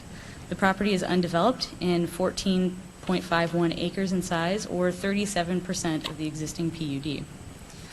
At its March 5th, 2020 meeting, the Plan Commission voted unanimously to recommend approval to the City Council of the amendment to the Melrose Apartments of Urbana planned unit development. The applicant will be asking for funding from the State of Illinois' Department of Housing Development Authority, and City of Urbana will consider it for a home program to construct affordable apartments on the site. The subject property is suitable for medium-density residential uses, like the proposed R4 medium-density multiple-family residential zoning district. The exclusion of this property from the existing PUD and development to the underlying zoning district is conducive and convenient to the public. Additionally, the request to develop the property to R4 medium-density multifamily residential zoning district would allow the owner to build. This would be generally compatible with the multifamily residential future land use designation of the 2005 Urbana Comprehensive Plan. The existing PUD is consistent with the purpose and goals of Section 13-3, and the proposed exclusion of the subject property does not affect the existing PUD. City Council has the following options in Plan Case 2396-PUD 20. This is the original. First option, approve the ordinance approving the planned unit development amendment. Second, approve the ordinance approving the planned unit development amendment with conditions. And 3, deny the ordinance approving the planned unit development amendment. The recommendation. At its March 5th, 2020 meeting, the Plan Commission voted unanimously, 6 ayes and 0 nays, to forward the amendment to the Melrose Apartments of Urbana planned unit development to City Council with a recommendation to approve the amendment. Staff likewise recommends approval. Thank you, Lily. Are there questions? Mary Alice? Lily, that was an excellent report because you answered every single one of my questions. Thank you. I have one pending question that I couldn't quite follow in the Planning Commission's discussion. So the original property that was in the PUD, how many lots was that originally? Was it 2? Or 2 property lines? That's tricky. I believe it was 1 property. It's tricky because immediately following after that long list of cases, later that year there was a major subdivision that was approved. So then that created the 3 lots. And do note that lot line right here, as you can kind of see on your screen, doesn't exactly line up with Goodwin Avenue down here, which on a almost 40-acre parcel like this is kind of hard to see, but you can kind of see it when you're standing at the site. So in general, if you have a PUD, which means you're putting together several lots to build a structure that might not be in conformity with our existing rules, but you give something in return, right? If you break apart a piece like this, does that automatically create a property line? I'm just, that piece is a little ambiguous to me. Yeah, so a planned unit development can encompass multiple property lines. And then the property owner may be foreseeing potential feasibility issues with their original plan, I don't know. But a property owner could then subdivide it but still be under the existing approved planned unit development. So this is similar to a subdivision? It was a subdivision afterwards. Okay, thank you. Bill Brown. So with the PUD, they didn't complete it as originally designed. Usually when we pass a PUD, there's a clause in there that says must be built in conformance with the design submitted or something like that. And it looks like we at least provided some kind of drainage or stormwater retention in exchange for some payment. I don't know how much that was, but it's possible that as part of that PUD give and take, we gave them a pretty low rate or took a hit on providing that drainage. So we gave up something in exchange for giving them for them to develop, and then we also gave them the right-of-way. I mean, my concern, I wrote to you after the Plan Commission meeting. I think during the Plan Commission meeting, the site connectivity was either not there or a lot shorter, right? Oh, the discussion? Well, the paragraph, because... Absolutely. Yeah, it wasn't there. It wasn't there. I really appreciate you adding that, and I think it would be good to kind of add something like that in any big case, or any case where there's connectivity issues. I think it should be a kind of a separate study. But if you actually look at the Exhibit A, I think shows a better overview of the connectivity. Can you bring that up? Yeah, that's fine. So Goodwin goes up to Bradley, and I've tried to go from campus, say, to the water company on Federal Drive on my bicycle, and I ended up riding across the field. And you can do that because you have a mountain bike or whatever, and you're a mountain biker. But on my bike, it wasn't very much fun. And if you go to Lincoln Avenue, there's these little 2 or 3 foot wide sidewalks. And I'm not going to ride on Lincoln Avenue unless I absolutely have to, and I do sometimes in that area. That's the only place really where I ride on Lincoln Avenue. So connectivity there is just horrible. And if you live in this neighborhood in the Beardsley Avenue, Eureka Street, King Park, and you want to go to, or say you work at the Holiday Inn, you have to walk clear to Lincoln and up, and it's not a pleasant walk. Or if you work, in some of the industrial area, I guess there's also a proposed potential craft grower going to be up there or something to employ some people. It's just you either have to go a quarter mile one way or half mile the other way. There's no connectivity up there. So I was hoping that we could somehow get that right-of-way back or get an easement for at least, at a minimum, a bicycle or walking path that if we can't afford it now, maybe it's something we could apply for a grant for because it definitely would improve connectivity.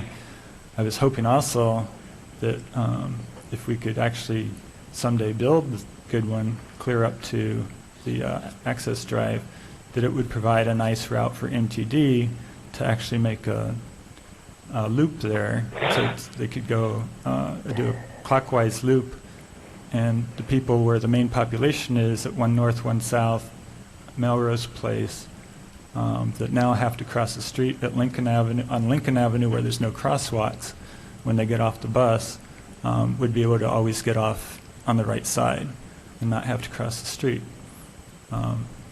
So I was going to suggest that same kind of thing, that they extend Goodwin as far as possible because of the fact that that's a street, I believe too, and this is in my ward, that has to have it needs to go through. It needs to be extended. And if there's any way that can happen, and call it Goodwin, don't change it to some nice little cute name that you have to drive up into the projects. I don't know if that's what it's going to be, but hello. So that I think I agree with Bill with that. I think that it definitely there needs to be a road that goes all the way through, because I watch those students and I pray for them every time I see them crossing Lincoln Avenue when the MTD lets them off. And this would be an excellent alternative to that. So I'm not sure how we get there. And I know from their design that part, the design, I think I said in an email to you, I kind of take with a grain of salt, because this would give them a by right development. And we can see how the original PUD changed a couple of times before it was built. And their design, there it is, thanks. Their design that, at least they've submitted doesn't seem to use that stretch much. So if that was what was built, at least that would leave some potential option in the future, maybe to put something through there. And I also see that you've drawn in the yellow path, which would be a potential connectivity for a bicycle path, say up to Federal Drive, which wouldn't be quite as good as going more toward the hotel side. But it would be a big difference. But then that would be, if we made that actually a bike route, that would be the only private part of a bike route in our bike plan. All of our bike plan routes and everything are on public streets or public ways. And we wouldn't have any control over it, if they wanted to change that or something. So I guess I just wanted to know how much you've explored that option, and are there ways that we could put in an easement? I know that northern part is being used for drainage. It would be pretty expensive maybe to build a road there, although we have lots of roads with big drainage tiles under them. And if you didn't want to actually build a road and just make it a multi-use path, or like I suggested, maybe a multi-use / transit path, that would, if we could somehow allow for that in the future. I wonder, if you guys have explored that and what your thoughts on it are. I'm really glad you asked, because transportation issues are very near and dear to all of planning staff's heart, as well as many of rest of staff, of course. So if you don't mind, I have like a little prepared, because there's a lot going on there. So I'm going to try to unpack that very, very briefly as I can, about Goodwin Avenue. So as you can see, Melrose re-subdivided off the Capstone Quarters parcel and the Phase 2 parcel, and they didn't really keep a whole lot of, they moved the property line to better facilitate their built structures on the Phase 2 site. If Goodwin Avenue proceeded through the site, the city-owned right-of-way to the north, it houses important stormwater infrastructure in the area. This project was a part of a lot.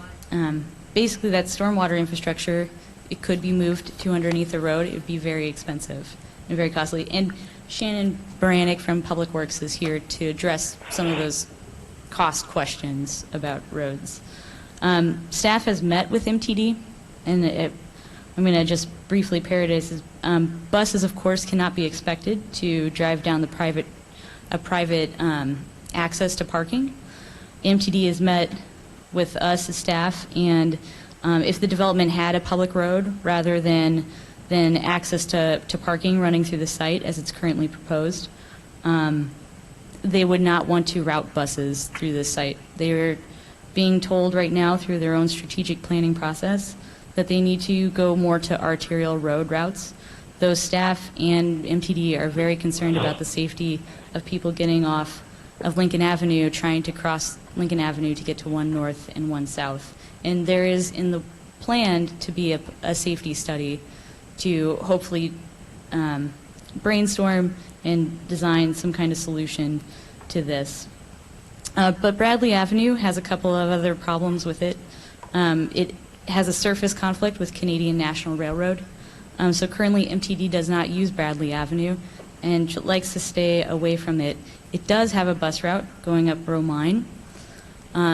Would be interested in Goodwin, as it would bring it closer to arterial and bring it, but they would still, the Lincoln Avenue along 1 North would still be routed the same way as it currently stands. In a perfect world, if money was not an object and Goodwin could be extended through that site, there would be other issues. But they did say that they could maybe possibly make that loop in a perfect world. Building a road is very cost prohibitive, as we all know. If grants, so as I mentioned earlier, Grants Division is considering this as a possible application for home funds because it's creating affordable housing units. And in that process, there is some ability to talk about that. And that is maybe where a really reasonable ask could be the access or an easement for the shared use path. That's something that I've discussed with the applicant. The applicant can talk further about to give them possibly infrastructure costs. And again, these are just thinking about this issue. Infrastructure costs could go for a public road, and if that was the case, if grants gave them a lot of federal dollars, there could be a lot of other hidden costs that are attached to that. So federal dollars comes with federal grant strings attached. And so that would, just to oversimplify that problem, it would be like giving the project $10 and then all of a sudden construction costs are $30. And so that would be very difficult. On the other hand, and this is really just exploring this issue, if the city gave general fund dollars to the project to see a road built, either as Goodwin Extended or as Federal Drive, all parking would have to be relocated off of this access area, forcing more of the site to be paved parking with no additional affordable housing units being created. The natural space in the center would likely have to be reconfigured as building space or parking spaces. And the amount of money needed to build a road through the site is unknown. I can't speak to that. Again, Shannon might be able to answer more questions, but is likely to be expensive. So we have talked a lot about it. I appreciate all the reasons you've given for saying no. Did you think of any reasons, any ways to do it? I mean, you guys are the ones who are supposed to come up with the solutions. I'm not trying to be, too argumentative. I'm just saying, I hear a lot of, this is why we can't do it. I've proposed a couple things that, maybe didn't work. Did you come up with anything that might work? So I've only explored the possibility of general fund dollars or possibility of grants, infrastructure dollars. There's certainly, I can, keep looking and exploring other options as well. I appreciate that. I know you're on my side too. It's just really frustrating, and I think there were, probably mistakes made in the past and things given up that probably shouldn't have been given up, but they were expecting a big return and it didn't come back quite as big as they were expecting. But this is a, an opportunity that's going to be lost for forever, possibly. Never say never, Bill. Other questions for Lily? Mary Alice? Actually, I had a question for the developer. I was wondering if you could give us a rough estimate of how much your units would cost for somebody to rent there, since this is affordable housing? Yes, this is Lori Edwards. Can everyone hear me? We can hear you. Okay, great. Right now, our rents, these are going to be largely 1 and 2 bedrooms with some 3s and 4s, and rents would be roughly $770 for a 1-bedroom, and then up to the 4-bedroom around $1,100.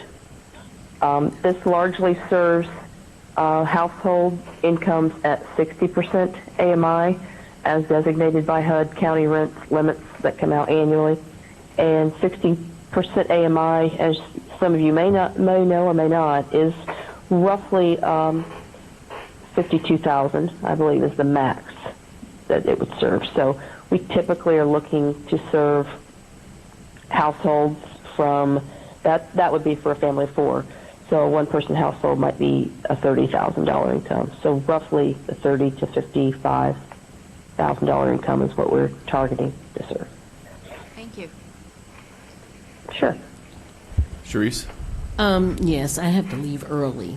So what Okay. I am going to ask is that I would like to make a motion to table this and keep it in committee until I can participate further regarding the discussion, because we are kind of having a lively discussion. So I'd like to make a motion to keep this particular resolution. what It's it an is. ordinance. Ordinance. I don't have the agenda in front of me. In committee until next committee meeting. All right, I'll ask for a second. I'll second that. All right, there's a second from Bill. Any discussion in council about the move to keep it in committee? All right, all those in favor say aye. Aye. All those opposed, same sign. All right, this item will be held for the next committee of the whole meeting.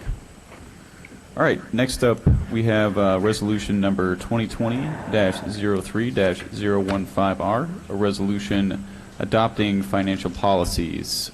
Elizabeth Hannon. I believe we've got VERF and fund balance.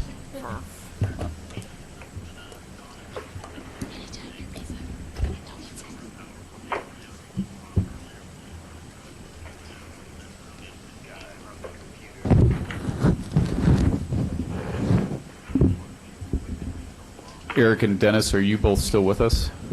I am with you. It's Okay. Dennis. Thanks for checking in.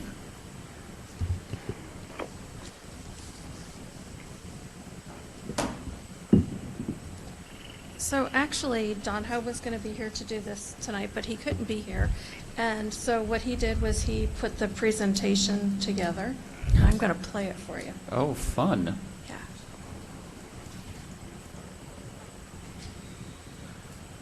It'll be just like we were on Zoom. Good evening. My name is Don Ho.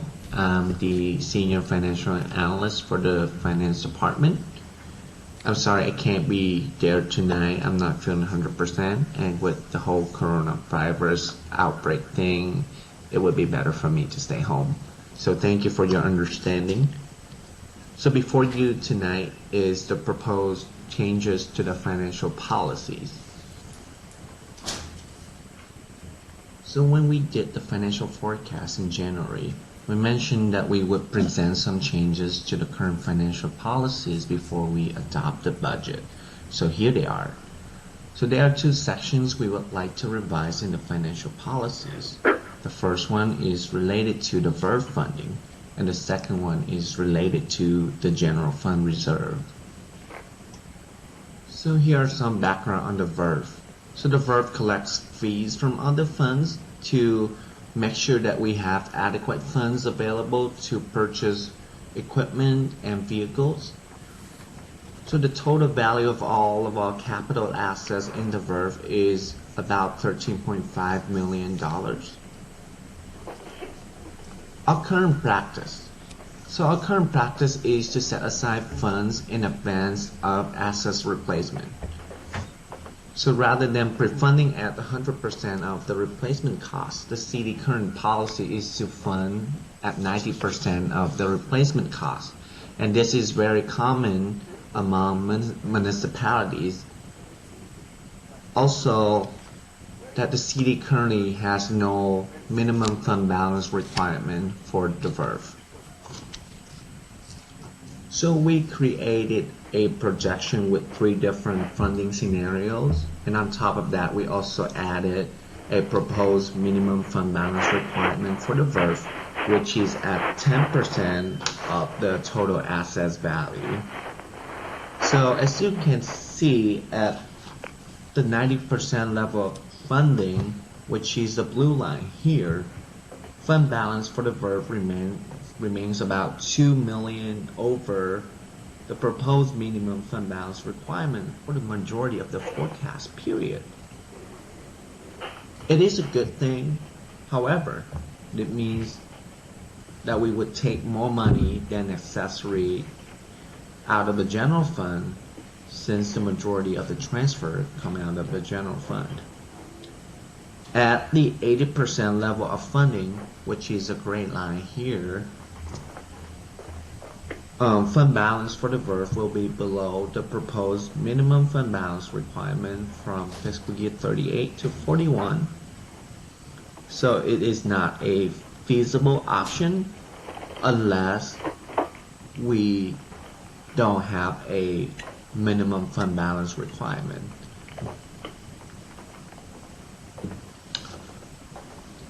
And then at the 85% level of funding, fund balance for the VERF stays above the proposed minimum fund balance requirement for the whole forecast period. In fiscal year 2038, that's when we have a lot of equipment and vehicles scheduled for replacement, and that's why you see the big drop there. But even then, it's still above the minimum fund balance requirements, so that's very positive.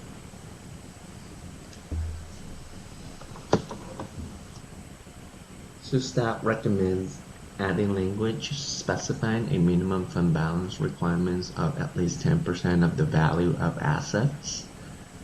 Then this will provide some cushions against any price fluctuations in the future. And staff found that the 85% funding level would not only allow the VERF to be sustainable without issuing debt, but also will provide some relief on the general fund. The savings is about $80,000 in fiscal year 21.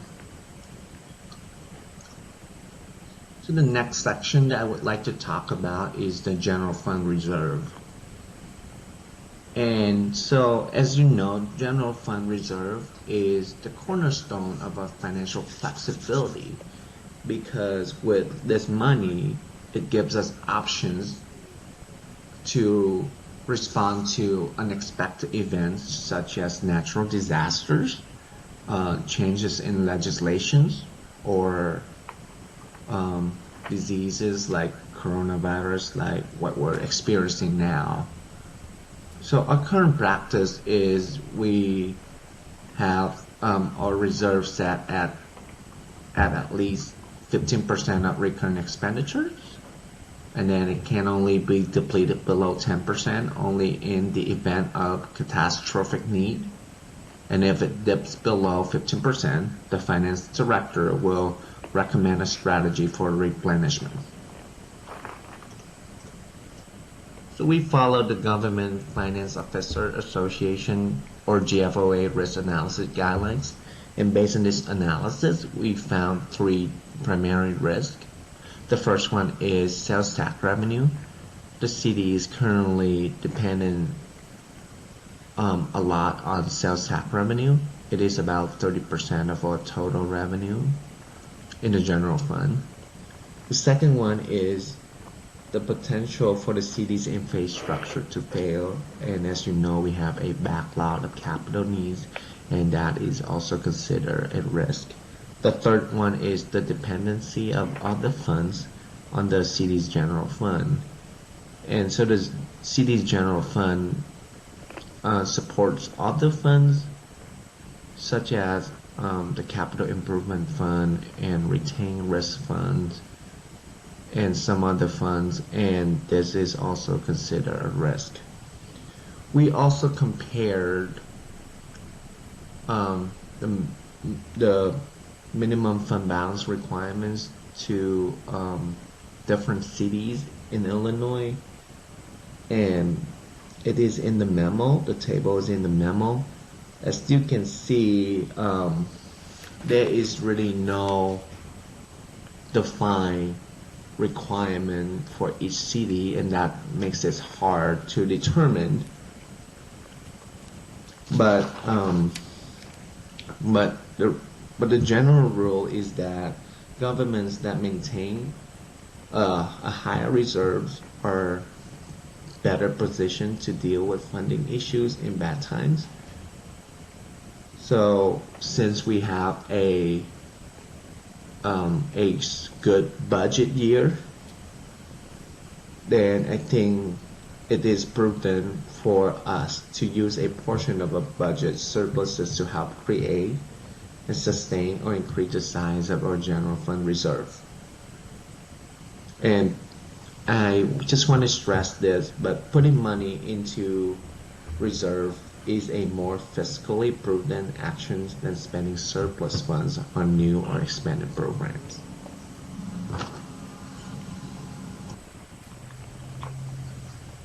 So staff recommends increasing the minimum fund balance from at least 15% to at least 20%, and that the reserve will be depleted below 15% instead of 10% in the event of catastrophic need. And the last one is that if the reserve dips below 20% instead of 15%, the finance director will recommend a strategy of replenishment over a period of no more than 3 to 5 years. Elizabeth will be happy to answer any questions that you have. Thanks, Thank you, Don. That was great. Elizabeth, do you have any other further comments before we take questions? One thing I wanted to mention, since we are in the midst of responding to an emergency here, is that we're recommending increasing the fund balance to a minimum of 20%, and I know the timing seems odd. Depending on what happens here, we may not be able to achieve that next year. I think there's just a lot that's unknown now, but I think it still makes sense to adopt that as our policy. And if we're not able to achieve that in next year's budget, we'll point that out as a variance from council policy. I think it makes sense regardless in the long term. Okay. Bill Colbert. I've just got one question. On page 404, it says if the reserve dips below 20%, the finance director will recommend a strategy to replenish the reserve over a period of no more than 3 to 5 years. Could you give me some examples of what those strategies would be? It could be something like controlling our level of expenditures over a period of time so that we can build reserves where we might otherwise be able to grow our expenditures or add new programs and services. Mary Alice. So I think VERF is like our favorite topic when it comes to finance. Every year we revisit this. So last year, I believe, we also talked about VERF, and I'm wondering if you can tell me, I didn't look up the different changes. So what's the difference from last year to this year? So last year we were asking to go to a 70% funding level, which would have required us to issue debt periodically to smooth out the valleys when the fund balance got too low. So this year, the 85% funding level that we're recommending would not require us to issue any debt. So essentially, we're saving more money than spending more money. If we're going up, if 85% is basically in reserves, right? So VERF is used so that we have the money to purchase the bigger items down the line. I just call it like the deep savings, so we have enough money. So we're actually saying we're going to save more money than we did last year. Yeah, we'll set aside more money into the VERF to pay for future equipment purchases. Correct. Okay. So, and then there's just two things that this is asking us to do. The first one is to increase from 15% to 20% of reoccurring charges in the general fund. And the second one is to increase from 70% to 85% for the VERF. I just want to confirm those are the two things we're being asked to do. That's it. Thank you. And establish a minimum fund balance for the VERF, which we do not have. Yes. So three things. Three things. Three things. So I have a question. Go ahead, Eric. No, is it Dennis? I'm sorry, Dennis. I also have a question. I'm just sort of curious, as I look at the proposed or projected VERF balance as it progresses from 2020 onward into the future, in the year 2038, it suddenly dives. And I'm wondering how that is projected to take such a downturn in something that's 18 years away. So this is the I result. would have expected that maybe we would be diving, next year. But it's kind of interesting. Is there a reason that the graph is like dipping so low in 2038 that you would expect it to be so low? So it just has to do with the timing of purchases. We have every piece of equipment that's included in the VERF scheduled out and projected out. And so there are times, for example, perhaps when we have to replace a very expensive piece of equipment like a ladder truck that costs about currently $1.25 million. And so very large purchases have that kind of impact, but also if just in terms of the timing, a number of purchases fall kind of on the same schedule, that could do that as well. I see. So it's something that's known, and you're trying to show that we are going to have one cataclysmic spending experience to replace needed equipment. I would not describe it as cataclysmic if it's planned. Well, there you go. That's putting it a positive spin. Eric. Thank you. Yeah, I think there are reasonable projections that are darker than many people have suggested, that we're going to have to, keep this social isolation policy, including having bars and restaurants closed, until there's a vaccine, which is a year away. So let's suppose that hypothesis is true. How big a hole is that going to put in our budget? So, I mean, certainly we're probably closer to the worst case scenario that we looked in the financial forecast if that happens. But, I mean, I'm not going to put a number on it because there's a lot that's unknown at this point. But certainly it's going to have an impact. Okay. Further questions for Elizabeth? Diane, do you have something? Not a question. I can't resist this comment, though, is we're in much better position to weather this emergency now than we would have been 3 years ago. So, and that's due to your decisions and support for these policies. So, and you, thank you. Okay. You're very welcome. Elizabeth, Thanks for your leadership, yeah. Go ahead, Eric. No, I was just going to respond to the mayor. You're very welcome, and thank you for your leadership. She says you're welcome. Elizabeth, I had one in particular question. At the end of Don's presentation, and it's kind of put into the changes, is the reserve will be depleted below 15% only in the event of a catastrophic need.